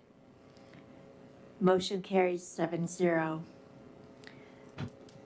Okay. Are there any more questions for our consultants or for Engineer Sullivan? Deputy Mayor Sherlock. Thank you, Madam Mayor. I was just curious, I mean, you say in a lot of the budget scenarios slide, it's like with no surface treatments, and I guess, what exactly does that mean? Does that mean no crack sealing? I'm assuming no slurry sealing, but is there specific surface treatments that you're referring to, or is it just only overlays? I just would like a little more information on that. Absolutely. So yes, surface treatment is basically slurry sealed and microsurfacing for your settings. Microsurfacing again for arterials and collectors, and slurry seals for local roads. Crack sealing and patching are localized preventive maintenance, a different category that altogether. So surface treatments, they've been proven to extend the service life. Research has shown that if they're applied, like Greg said, at the right time, at the right pavement, that they will extend that life. There's been situations of agencies that have used not only one, but they've used 2 rounds of surface treatments before they have had the need to go to a more robust treatment like a mill and overlay. But just to answer your question in short, surface treatments are slurry sealed and microsurfacing for these particular scenarios. Okay, thank you. And our current budget is $850,000 per year. Is that correct, Director Bronze?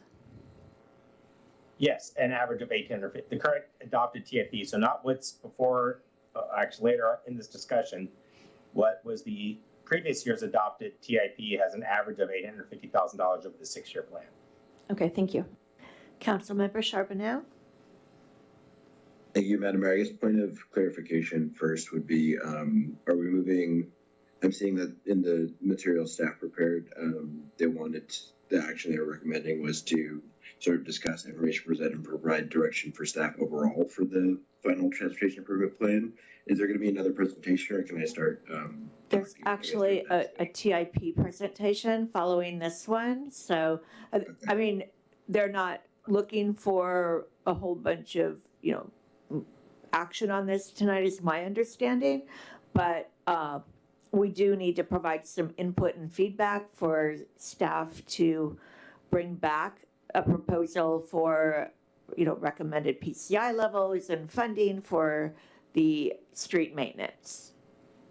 Okay, so if it's all right, I think it's more germane, my comments are more germane to what we're just discussing right now with PCI, so I'll chime in now. Yeah, I think so. I took some time to, serving on the Regional Transit Committee, I was really interested in the PCI aspect, so I took some time to talk with some of the my colleagues on that committee, which are council members from other cities.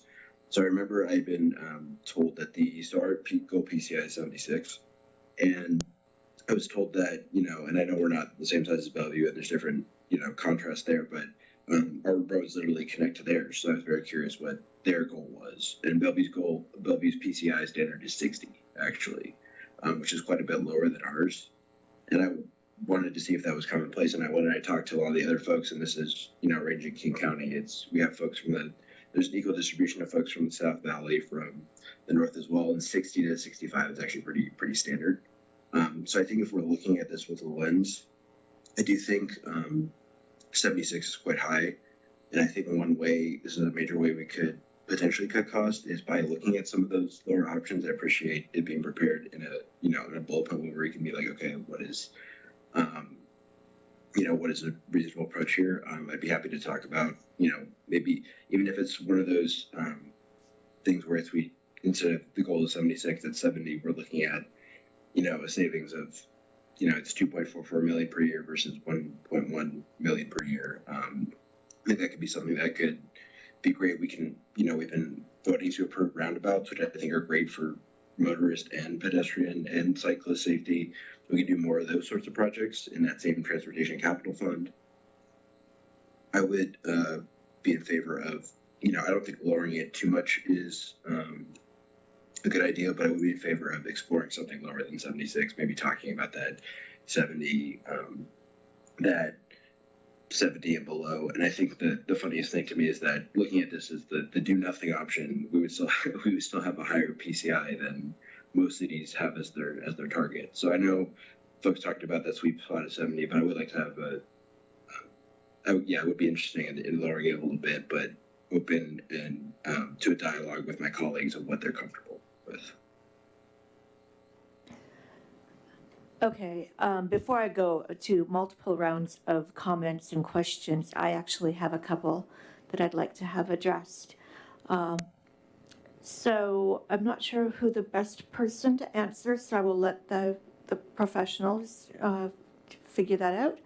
But we allegedly have a lot of cut-through traffic, the bypass traffic from nearby cities.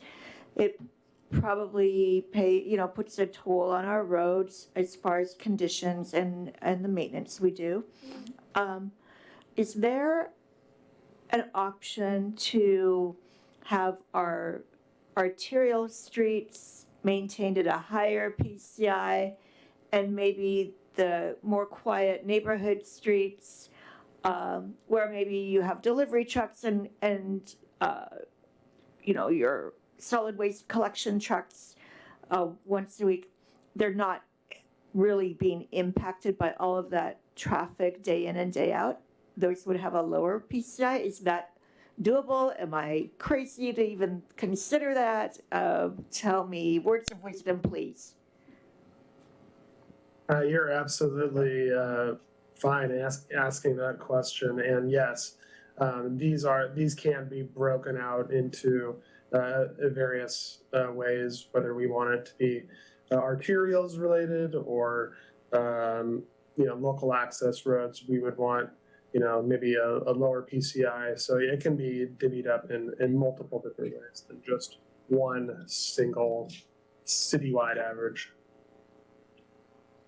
Okay, I'd love to see a plan, some kind of proposal on that. And also, just really quickly, our winters seem to be getting a little bit more harsh. I remember a few days before Christmas last year, we had a layer of ice on the roadways. I know that because I had a flight canceled. So can you tell me a little bit about the impacts of harsh winter weather at our roadways? You want to take that one, Luis, please? Yeah, absolutely. I'm unmuted, right? Yes. Yes, definitely the asphalt roads have a tendency to get a transverse crack when there's very harsh weather, just because of, and I won't get into the big details, but there's stress that's inside the pavement, and the asphalt itself becomes brittle at very cold temperatures. However, that's been addressed with implementation of what's called super pave. It's a methodology that you have basically your higher temperatures and your lower average temperatures, and that's how you get an asphalt grading that goes into your asphalt mix. Based off of that's done locally. There's specifications for each location, not only throughout Washington but throughout the United States. Each location has their specification for that asphalt grading. So the mix itself should be able to support that, unless it's an extremely harsh winter where the temperatures are way out of that specification.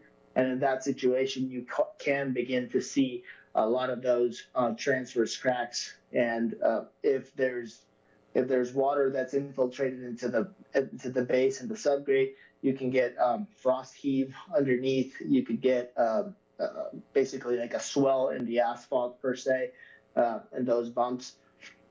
Without being there in the winter, I could not tell you. Oh, there was some of those cracks were heaved in that time.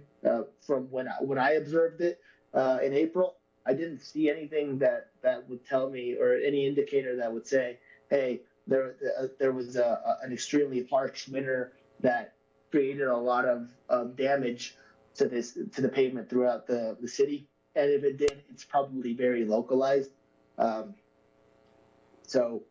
Yes, to answer your question, yes, there's damage to pavements in very harsh winters if the winter exceeds the specifications of the asphalt mix. Thank you. All right, I saw one more question, Councilmember Villasenor, and then we'll move on to TIP.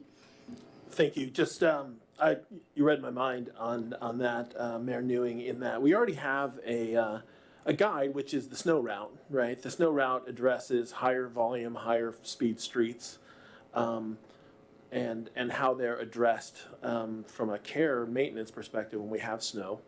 It would make sense to me if we mapped our PCI to that type of a map that we already have. I know that the personal street outside of my house never gets plowed, which is not a bad deal because it also doesn't get torn up. But we know we have a feel for our quote unquote important streets, and I think that if we can map our PCI to that'd be terrific. All right, in closing, I want to thank our consultants, Louis and Greg. Mr. Duncan, there you are. Engineer Sullivan, thank you so much for spending your evening with us. Anything else before we move on? Madam Mayor, I just wanted to summarize what I'm hearing and just kind of get conference on a plan going forward. That we would come back with a plan of expenditures with a stratified PCI, a higher PCI goal for arterials, and a lower PCI goal for local streets, and kind of come up with a similar to what was on the slide that was most recently presented, some different budget scenarios with the resulting PCI, but this time broken out between arterials and the local streets, and bring that back for council discussion. That sounds correct. Anybody have a different opinion of that? Okay, I think we're good. Director Bronze. Just did you have any specific streets, or were you just blanket all arterials? Arterials being Newcastle Way, Golf Club Road? Yeah, I think the arterials, and then I was thinking we want to make sure our streets, and most of them are on the arterials. I'm not sure. I'm not sure about Newcastle Elementary, but I'm thinking we want to make sure those streets are well maintained because they're, carrying the precious cargo to school. We all know how busy Coal Creek gets during peak time, as well as Newcastle Golf Club Road. Newcastle Way can have a fair amount of traffic on, probably May Creek Park Drive as well, and you mentioned that's up for overlay next year. Because as you know, WashDOT is constructing that park and ride down below for BRT. Right, so we'll come back with because all the roads are already classified with different arterial collector, local collector, so we'll present that to you for a comment. Thank you so much. Great. All right. Thank you, Louise. Thank you, Greg. Appreciate your efforts tonight. And the Director Bronze You're welcome. show will continue. Thank you for having us. All right, you have TIP. I do. I'll Always share an my exciting screen time. here. Let's see. Oops. Let me. Let's see.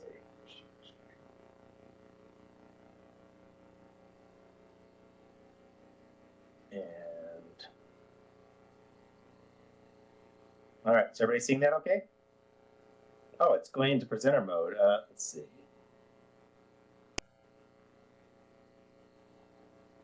That's not doing it. No, you're good. No, you're good, Jeff. You're good. Oh, there it goes. Oh, go back. Oh, what's going on over there? Jane's doing it. No, I need to.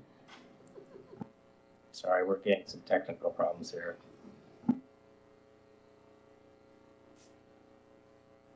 I'm just gonna do.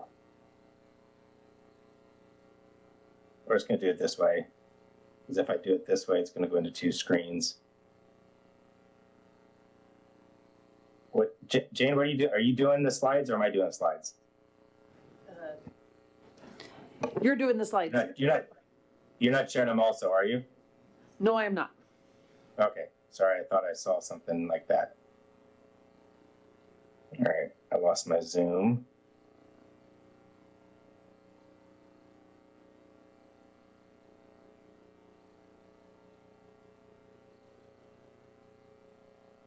All right, is that coming through okay? Yes, you're good. Okay, sorry about that. All right, well, kind of taking a step backward from just pavement management, we're going to look at all of the transportation capital improvement program. And this is, let's see, there we go. Just an introduction. We're going to go through background of why we do the TIP. Some council members have seen this several times. A couple others, I think, have probably only seen this twice. Then we'll go over the changes from last year's TIP. Then look into the proposed 2024 to 2029 TIP, which will then serve us as the introduction to the 2024 transportation capital budget. Then we'll have time for questions, discussions, and then go over the next steps. Okay, so what is the TIP? It's a transportation planning document. I heard a public comment either saying that it doesn't affect the budget. I mean, the TIP in itself does not affect the budget. It is the budget that affects the budget. Now, the TIP does provide input to the budget, but it's only a guide. So we could maybe revise that financial statement a little bit more clearly. But it in itself does not. The intention is that the TIP in itself does not enact or make any commitments for funding. It is a requirement of state law and it is a requirement for grant funding. So in essence, a project typically is not eligible for grant funding if it is not included on the TIP. And then we update it every year. So previous discussion we had with the CIP, I won't go over each of these items, but most importantly, we had a transportation master plan, which is in effect a kind of a sub-comprehensive plan just focused on transportation. And that was adopted in March 2020, following many meetings and months of discussion, going over updated parks and trails, as well as transportation impact fees. So here's the draft TIP that is in your packets. And I'll go over each of the changes in more detail going up in the subsequent slides. But basically, the yellow highlights are 2 new projects. There's 1 schedule change, and that is highlighted in blue. And then funding changes, there are a few there, and those are highlighted in the orange color. And just I just wanted to take a moment to kind of correct some information that was not necessarily correct that was presented at the public comment. Project T42, the second one there under the capital projects, the proposed intersection improvements at the intersection of 116th and Newcastle Way. That study was requested by the council many years back over a concern that the new Risdon Middle School was going to cause level service failures at the intersection. So we prepared or had a consultant prepare a study. At the end of the study, they showed that for the planning horizon, that the traffic levels did not necessitate the capital improvements to mitigate the level surface. So it wasn't that it wasn't warranted, it's that it wasn't necessary at the time. We could go build the roundabout now, it's just not necessary to manage traffic. So just wanted to mention that while we were on the TIP, and that project is listed here. So that's why we have it out there in future years, because it would have benefits, but they're not necessarily mandated or required to mitigate a level of service failure. All right, so now into the changes.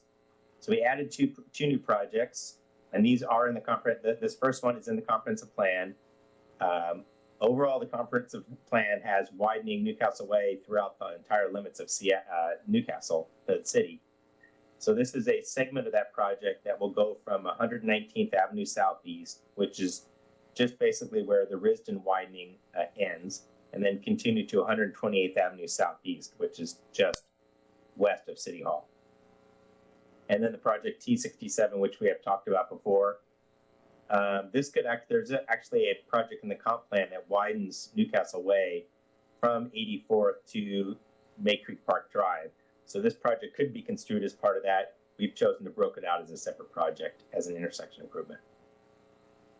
So here these are mapped, the T58 circled there in green, and then the T67 at 84th and 116th in the orange. So the T58 project, here's a nice photo simulation that Kerry Sullivan did. It would widen Newcastle Way with a median turn strip, a median turn lane, or a landscape strip, depending on the location, provide curb, gutter, and sidewalk on the north side, and provide dedicated bike lanes and street lighting. And then here's the project we presented a meeting or two ago about the mini roundabout at adjacent to the Heemstra development. Now, changes from the last adopted TIP. We also talked about this I think at the CIP update a meeting or two ago, is deferring construction on the next phase of T47, which is the Southeast May Creek Park Drive improvements. And that is to provide us additional time to secure some right-of-way. So this just illustrates the location of the phase that is currently under design and beginning right-of-way appraisals, and then would be constructed next year instead of 2023. Then we deleted one project. This has been, we did the improvements that are in the photo below. Those were done right before COVID in February of 2020. And this was in an effort to do some low-cost improvements to address the traffic queuing, which was the catalyst for this project in the first place. This is another project requested by council to address traffic congestion at school drop-off and pickup at Newcastle Elementary. And we've been kind of carrying this project along because we weren't able to observe traffic and representative traffic conditions due to the COVID school closures and reduced attendance. But now that we're kind of back to full attendance, the observations have continued to show that this striping modification has addressed and more efficiently managed the congestion. So our recommendation is to go ahead and just take this project off the TIP. Send some funding changes, and I expect that we'll go into this a little bit more detail either tonight or at a subsequent meeting. But the proposed TIP average increases the average annual expenditure for the T11, the pavement management program, to $1.1 million. The last year's TIP is an average of $875,000. So about a $200,000 average roughly. And that 1.1 million then provides a PCI of 72, and that's with surface treatments. You saw in Luis's presentation just a moment ago that the current adopted PCI goal of 76 would require an average annual expenditure of something north of $2.2 million. So we do not recommend maintaining that goal any further. So we would then recommend not only increasing the funding from the current adopted TIP, but also then working to a goal, and whether that's an average citywide goal or a stratified goal between arterials and local streets, we can have further discussion on that. And just on this too, so we're scheduled to, well, I'll come to that in next steps. Never mind, I'll come back to that. So then just a kind of a wrap up of the overall 6-year total. We're about 35% higher than the last 6-year TIP. Part of that is for the pavement management, and then part of that is for the added project on Newcastle Way, which is out in year 6, which adds a lion's share of that cost. And again, both of these 6-year plans do have a surplus, meaning we are not spending all available transportation capital funding. Most of the projects were inflated significantly. There's just some talk about the construction index. We had significant inflation. You'll recall when we had approved the bids for the first phase of the T47 project last year, those bids were maybe about $400,000 above what was anticipated, and that was due to the steep jump in construction costs that you can see. And one of the questions was, well, what if we pause that project? Will we save money later? And the answer is no. Costs continue to go up, just that they have a slowdown. So they've gone down. Let's see, the single quarter increase about 1.1% in the fourth quarter of 2023. So another addition from the last adopted TIP, we have a new grant that was approved, a $900,000 federal grant, which has a 50-50 match. So we put in $900,000, we get $900,000 of federal funding, and that's for an asphalt overlay in 2026. That's in addition to the grant we already have for next year. Same thing, $600,000, 50-50 match for asphalt overlay in 2024. And then the TIP shows going for that same program is a every other year grant program. So we've listed applying for $1.1 million in 2028. We won't know until 2024 if we're successful at that. So here it is again without the shading. Let's see, I think I'll go to next steps and then I'll bring it back to this slide for discussion. So next steps, we're scheduled to adopt the TIP at the July 18th, which is the next council meeting. And at that meeting, we'll also have time to discuss the 2024 parks and stormwater capital budgets. So I will turn it back to this table. And one of the things, just to go back to the T11, whether or not, regardless of if we adopt the TIP at the next meeting, whatever is put down for the pavement management program, that can just be a placeholder. We can change that when we have subsequent discussions about PCI goals. Also, we can also change it. Could be changed. This normally serves for 2024, the capital budget. And one thing for T11, the 2024 pavement management budget is pretty much set based on that approved grant. So regardless of our PCI, of the council discussion on PCI goals and annual budgets for the T11 program, that would not necessarily change the budget for T11 in 2024. And with that, I'll turn it open to questions.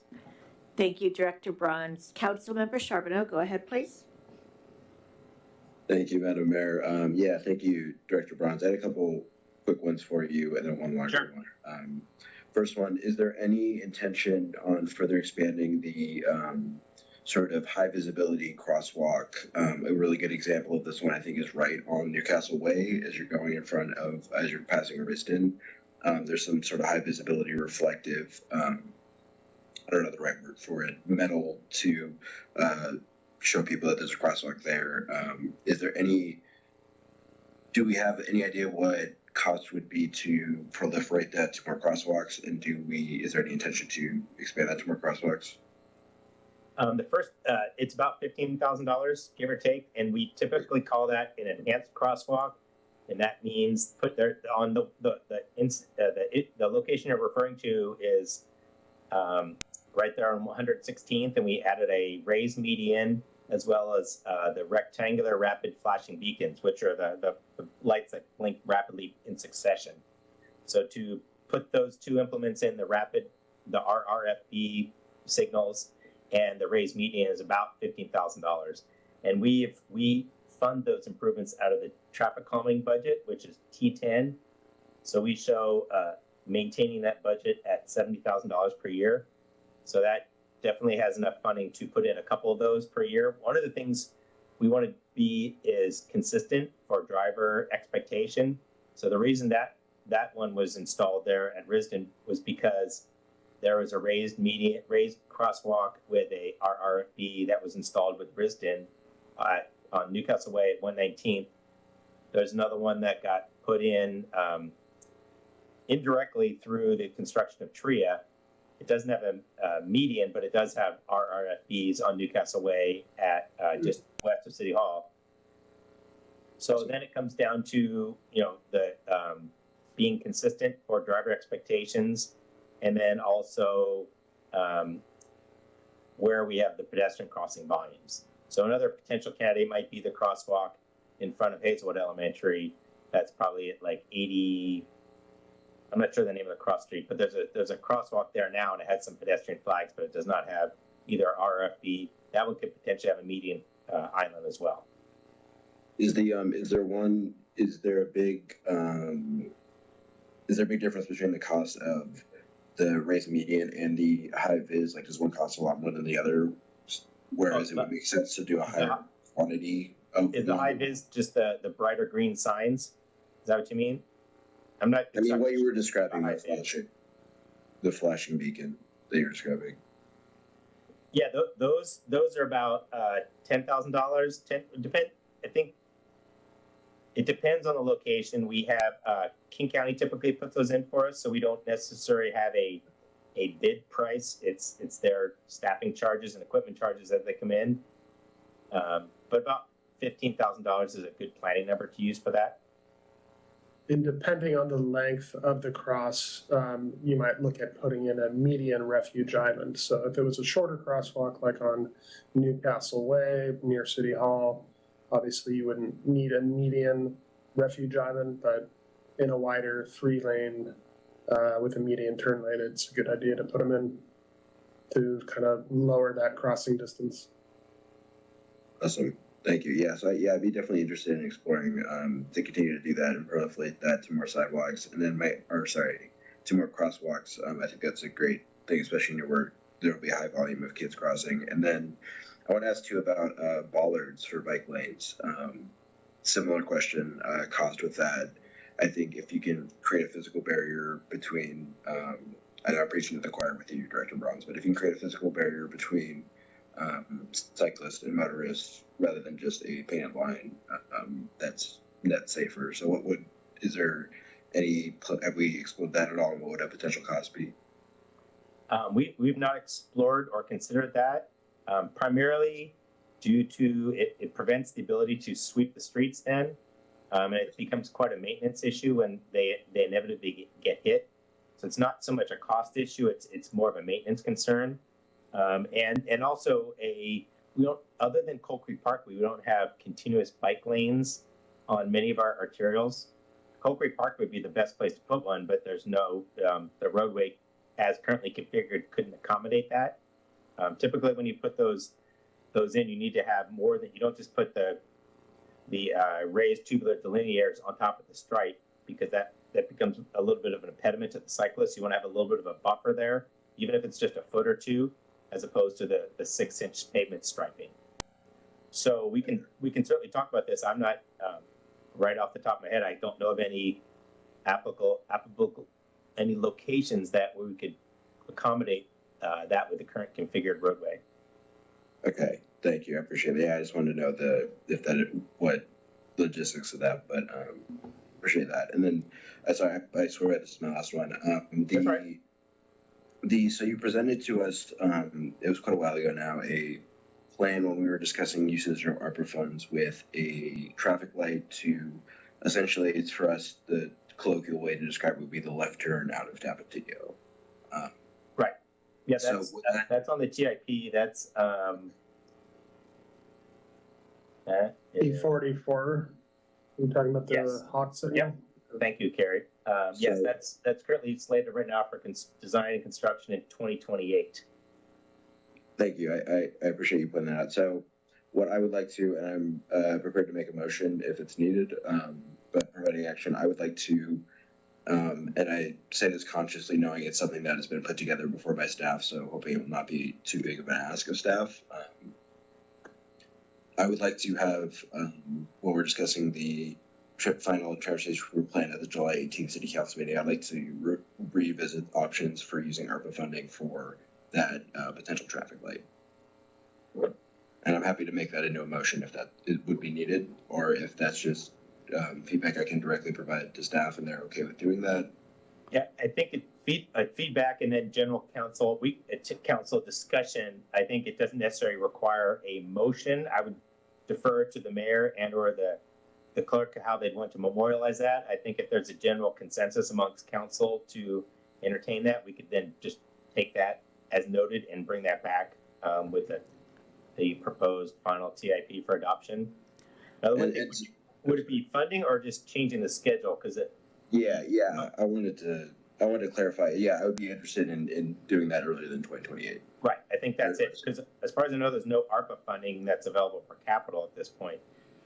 It'd just be more changing the schedule, and then it'd be, if there's a funding constraint, then that'd be a related question. Yeah, I think it's fine to bring it, make the note and then bring it back with the final adoption and our public hearing version of this plan. Are you okay with that, Jane? Okay, yep. City Clerk Westman agrees. Okay. Would you thinking like 2026 or earlier than that? I would love it tomorrow, but Okay. I think as whatever, I would love to see what makes sense from your staff perspective. I want to be Sure. perspective of that, of what potential timelines could look like. Well, I can just probably be a good, while we've got a little bit of time. So what I look at is what's our capacity to deliver more than one or two projects in a year. So 2024 is fairly busy already with 2 large non-motorized projects as well as a large overlay. Then in 2025, we have proposed to do the sidewalks on the east segment of May Creek Park Drive. Now that could be pushed a year and then have the Coal Creek signal move into that spot. So I said 2026 because that's just a logical availability. But if council's preference is to see that in 2025, we could certainly do that. And then what I'd recommend is then pushing that T33 project out 1 year. Thank you. And I guess I'll reserve things. I feel like that might be more of a discussion for the July 18th meeting on all that scheduling. So actually, this is the meeting to have that discussion because at the July 18th, we would have the hearing and then adopt it. So if there are changes to it, unless, unless it's a minor change, we'd prefer to have the July 18th have a TIP that is fairly well ready to be adopted. Are there any council objections to bringing forward a plan that shows, what is it, T44? T44 is the signal at Coal Creek Parkway. Moving that into 2025 and delaying Councilmember Clark? Yeah, I think we've got our good start on May Creek Park Drive. I think we need to finish that, right? So, that's the 1.8 million, T33. I don't think we move that. And 2026 perhaps for what Councilmember Charbonneau suggests, but I think we continue and finish May Creek Park Drive because that's been our focus. And that is a huge thoroughfare now for regional traffic. So we need to make sure that's as safe as possible for pedestrians and motorists. So that's would be my objection to moving it that far forward. Councilmember Villasenor? Yeah, I'm going to agree with Councilmember Clark on this. I think 2025 we should leave T33 in place. With all that housing coming online as well through the May Creek assemblage, we're going to see families and people move in there. Also, it certainly would help to. I don't know if they're going to have any trouble selling houses, to be honest with you, but it does make that neighborhood complete from a sort of a walking, biking, family perspective. But 2026 feels good to me. Councilmember Charbonneau? Going back to you. Sorry. Yeah, no, I appreciate my colleagues' perspectives on that. Yeah, I think I'm happy to work. I think if that's a workable solution for people, I think I'm happy to do 2026. I think it's a May Creek Park is very critical. I'm glad we've seen the improvements there. I think this is also critical, not in the sense where we need to leapfrog it, but I definitely would love to see it earlier than 2028. So I think being able to see it in 2026 would be a huge boon for our residents. It'd be a huge boon for those local businesses. I could tell you all the nerdy AWC panels I attended about how traffic lights help economic development and local businesses, but I'll spare you that. I think, I'd love to have I just want to flag for folks, and I think it's something we should absolutely move up to 2026. Sure. Okay. Yeah, and I'm glad you brought that up, Councilmember Charbonneau. That could potentially be, we've been not as successful in transportation grants because the two main factors are a precedence of large or severe accidents and business development. And we're fortunate to not have the first qualifier. And this is this is probably the first project that's really been directly related or attributable to potential development. So that could be a potential competitive project for grants. Okay, and I have several council members with questions, so if we can maybe try to avoid the one-on-one conversation. Councilmember Villasenor, go ahead, please. I'm fine, Mary. You're good now? Okay, Councilmember Griffin. Jeff, what benefit do we get out of having on T058 Newcastle Way widening from 119th to 128th? That is, the main benefit is there's an increased number of left turning vehicles that's either can be collisions. We fortunately don't yet have a serious collision problem, but oftentimes there are vehicles backed up due to left turning vehicles on that segment of Newcastle Way. So that's the primary reason. And then also providing non-motorized, so sidewalks and bike lanes along that corridor. There's a sidewalk on the south side, but there's not a sidewalk on the north side. So I believe the amount that we put that's listed for 2029 is just doing the widening for the turn lane. And then the improvements to add sidewalks to the north side would be a later phase. So what you have is a center lane for entering onto Newcastle Way, is that correct, and getting off? It'd be a two-way left turn lane. Okay. All right. Councilmember Clark. Thank you.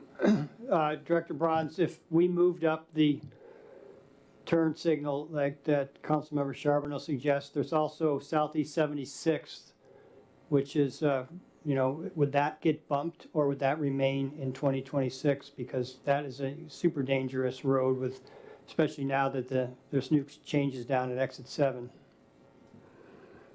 Right, I think that one could still remain. Okay. And I don't know that, to be honest, I've heard a couple mentions now about the 405 project. Now, I do not see that project making any notable difference to our traffic volumes. Definitely not 76, because that kind of is what it is.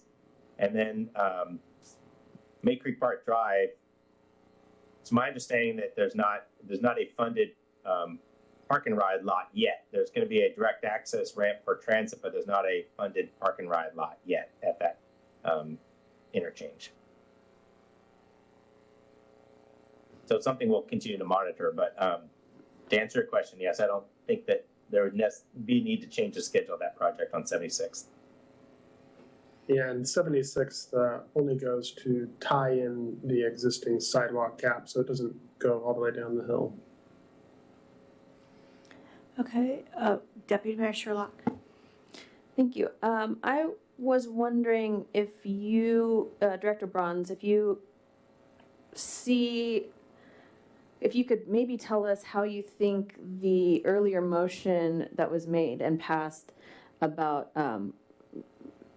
for lack of more technical words, fix the slurry seal streets, how that's going to affect the budget for this, or for the, I don't know where that would go. Is that a whole new project? Would that be in the pavement management program and bumped up? Where are you thinking that might go?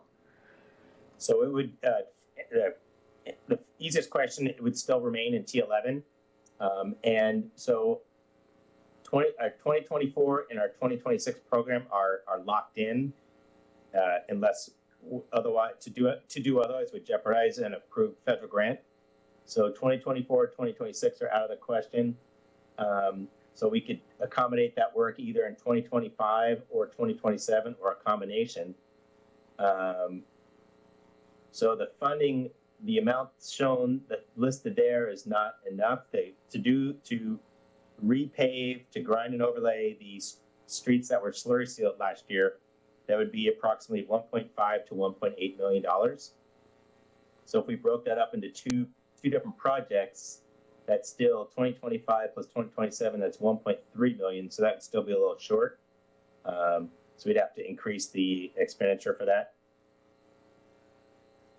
So we could, I think the motion was to come back with a plan. We can come back with a plan and just, maybe, part of the streets in 2025 and part of the streets in 2027, and then what those costs would be. Okay, are you at all considering, we've kind of talked about lowering the PCI maybe a little bit more. Would that be a consideration to kind of make that work number-wise, budget-wise? So the numbers that are listed there are in line with a PCI 72. I do not know what a stratified PCI would look like because they didn't run that model. Mm-hmm. But again, the numbers for 2024 and 2026 would not change regardless of the PCI level, since those are directly related to approved grants. It would be essentially the years beyond that, 2025, 2027, and then 28, 29. Okay, thank you. You're welcome. Director Bronze, I have a question. Sure. Regarding T58. Is there any portion of that project that could qualify for Safe Routes to Schools funding?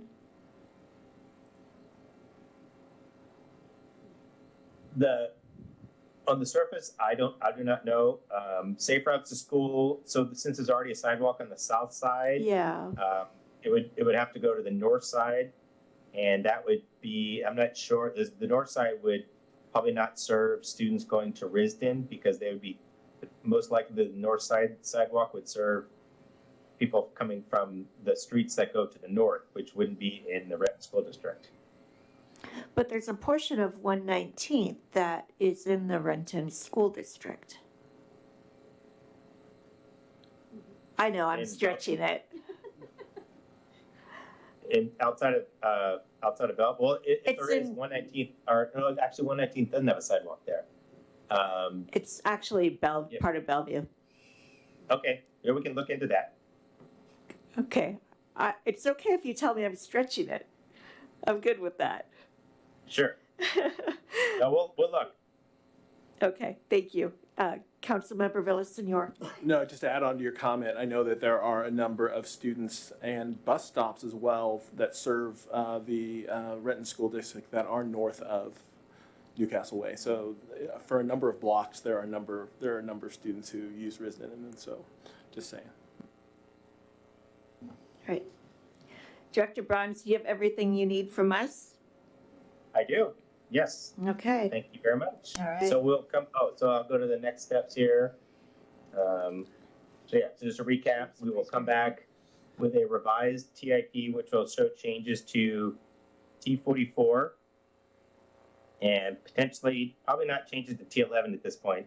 And then we'll also have the public hearing, adopt the final TIP, presumably, and then we will then have a separate agenda item to look at a 6-year plan for both the parks and the stormwater capital budget for 2024 and beyond. Let me stop Perfect. my sharing. Thank you. Thank you very much.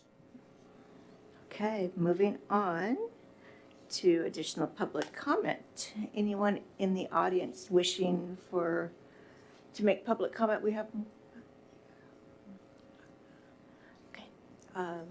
Carol Simpson. Again, 3 minutes to speak, and please state your name and the residential area in which you reside. Hi, good evening. Carol Simpson from Olympus again. I attended one of the meetings recently, I think it was the last meeting remotely, but I could not find, for some reason, the raise my hand was not on my computer screen to make public comment. So I don't know if that's universal for everybody who's attending YouTube or anything, but I wanted to make public comment, but I couldn't. And now I forget what I was going to make public comment about that last time. I want you to recall when you were sworn in as council members, you were sworn in to uphold the state constitutional laws of the state, the laws of the city of Newcastle. Let me read you one of those laws. Use of the real estate excise tax proceeds.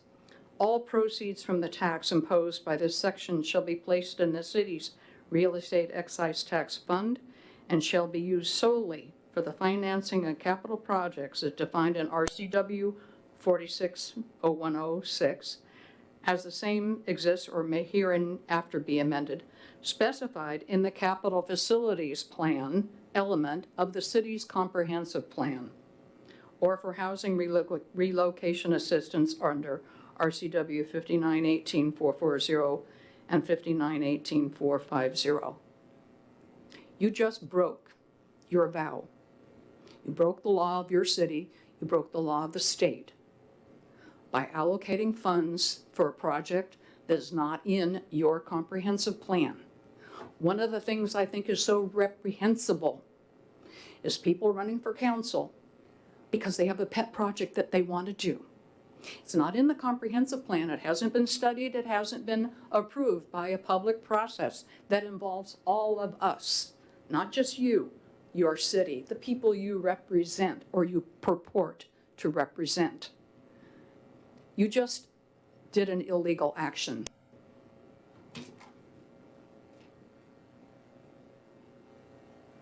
Anyone else in the live audience for public comment? Okay. And I don't see any virtual. I will close the public comment. Moving on to the planning calendar. During the planning calendar, I am actually hoping to receive a motion for consideration to cancel our August 1 meeting so we can partake in National Night Out gatherings. Deputy Mayor Sherlock? I move to cancel the August 1st City Council meeting so we can participate in National Night Out gatherings. I'm sorry, I missed the second. Okay. It's been moved by Deputy Mayor Sherlock, seconded by Councilmember Clark, to cancel the August 1 regular council meeting so the council can attend National Night Out gatherings in Newcastle. All in favor, or do you have anything to speak to the motion? Okay, all in favor of the motion, please say aye. Aye. Aye. Opposed?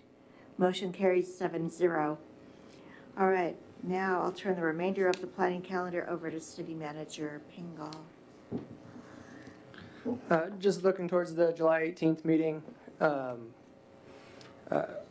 main issues there, we'll have a couple of reappointments for the Planning Commission as well as the acceptance for the Southeast May Creek Park Drive non-motorized improvements project. We'll bring the 6-year TIP back that we just talked about, along with discussion for our 6-year CIP for parks and stormwater. And that's what we are anticipating for July 18th. We'll also use executive session to start the city manager annual eval process. And so looking forward to that. Can't believe that that's getting close. And happy to take any questions.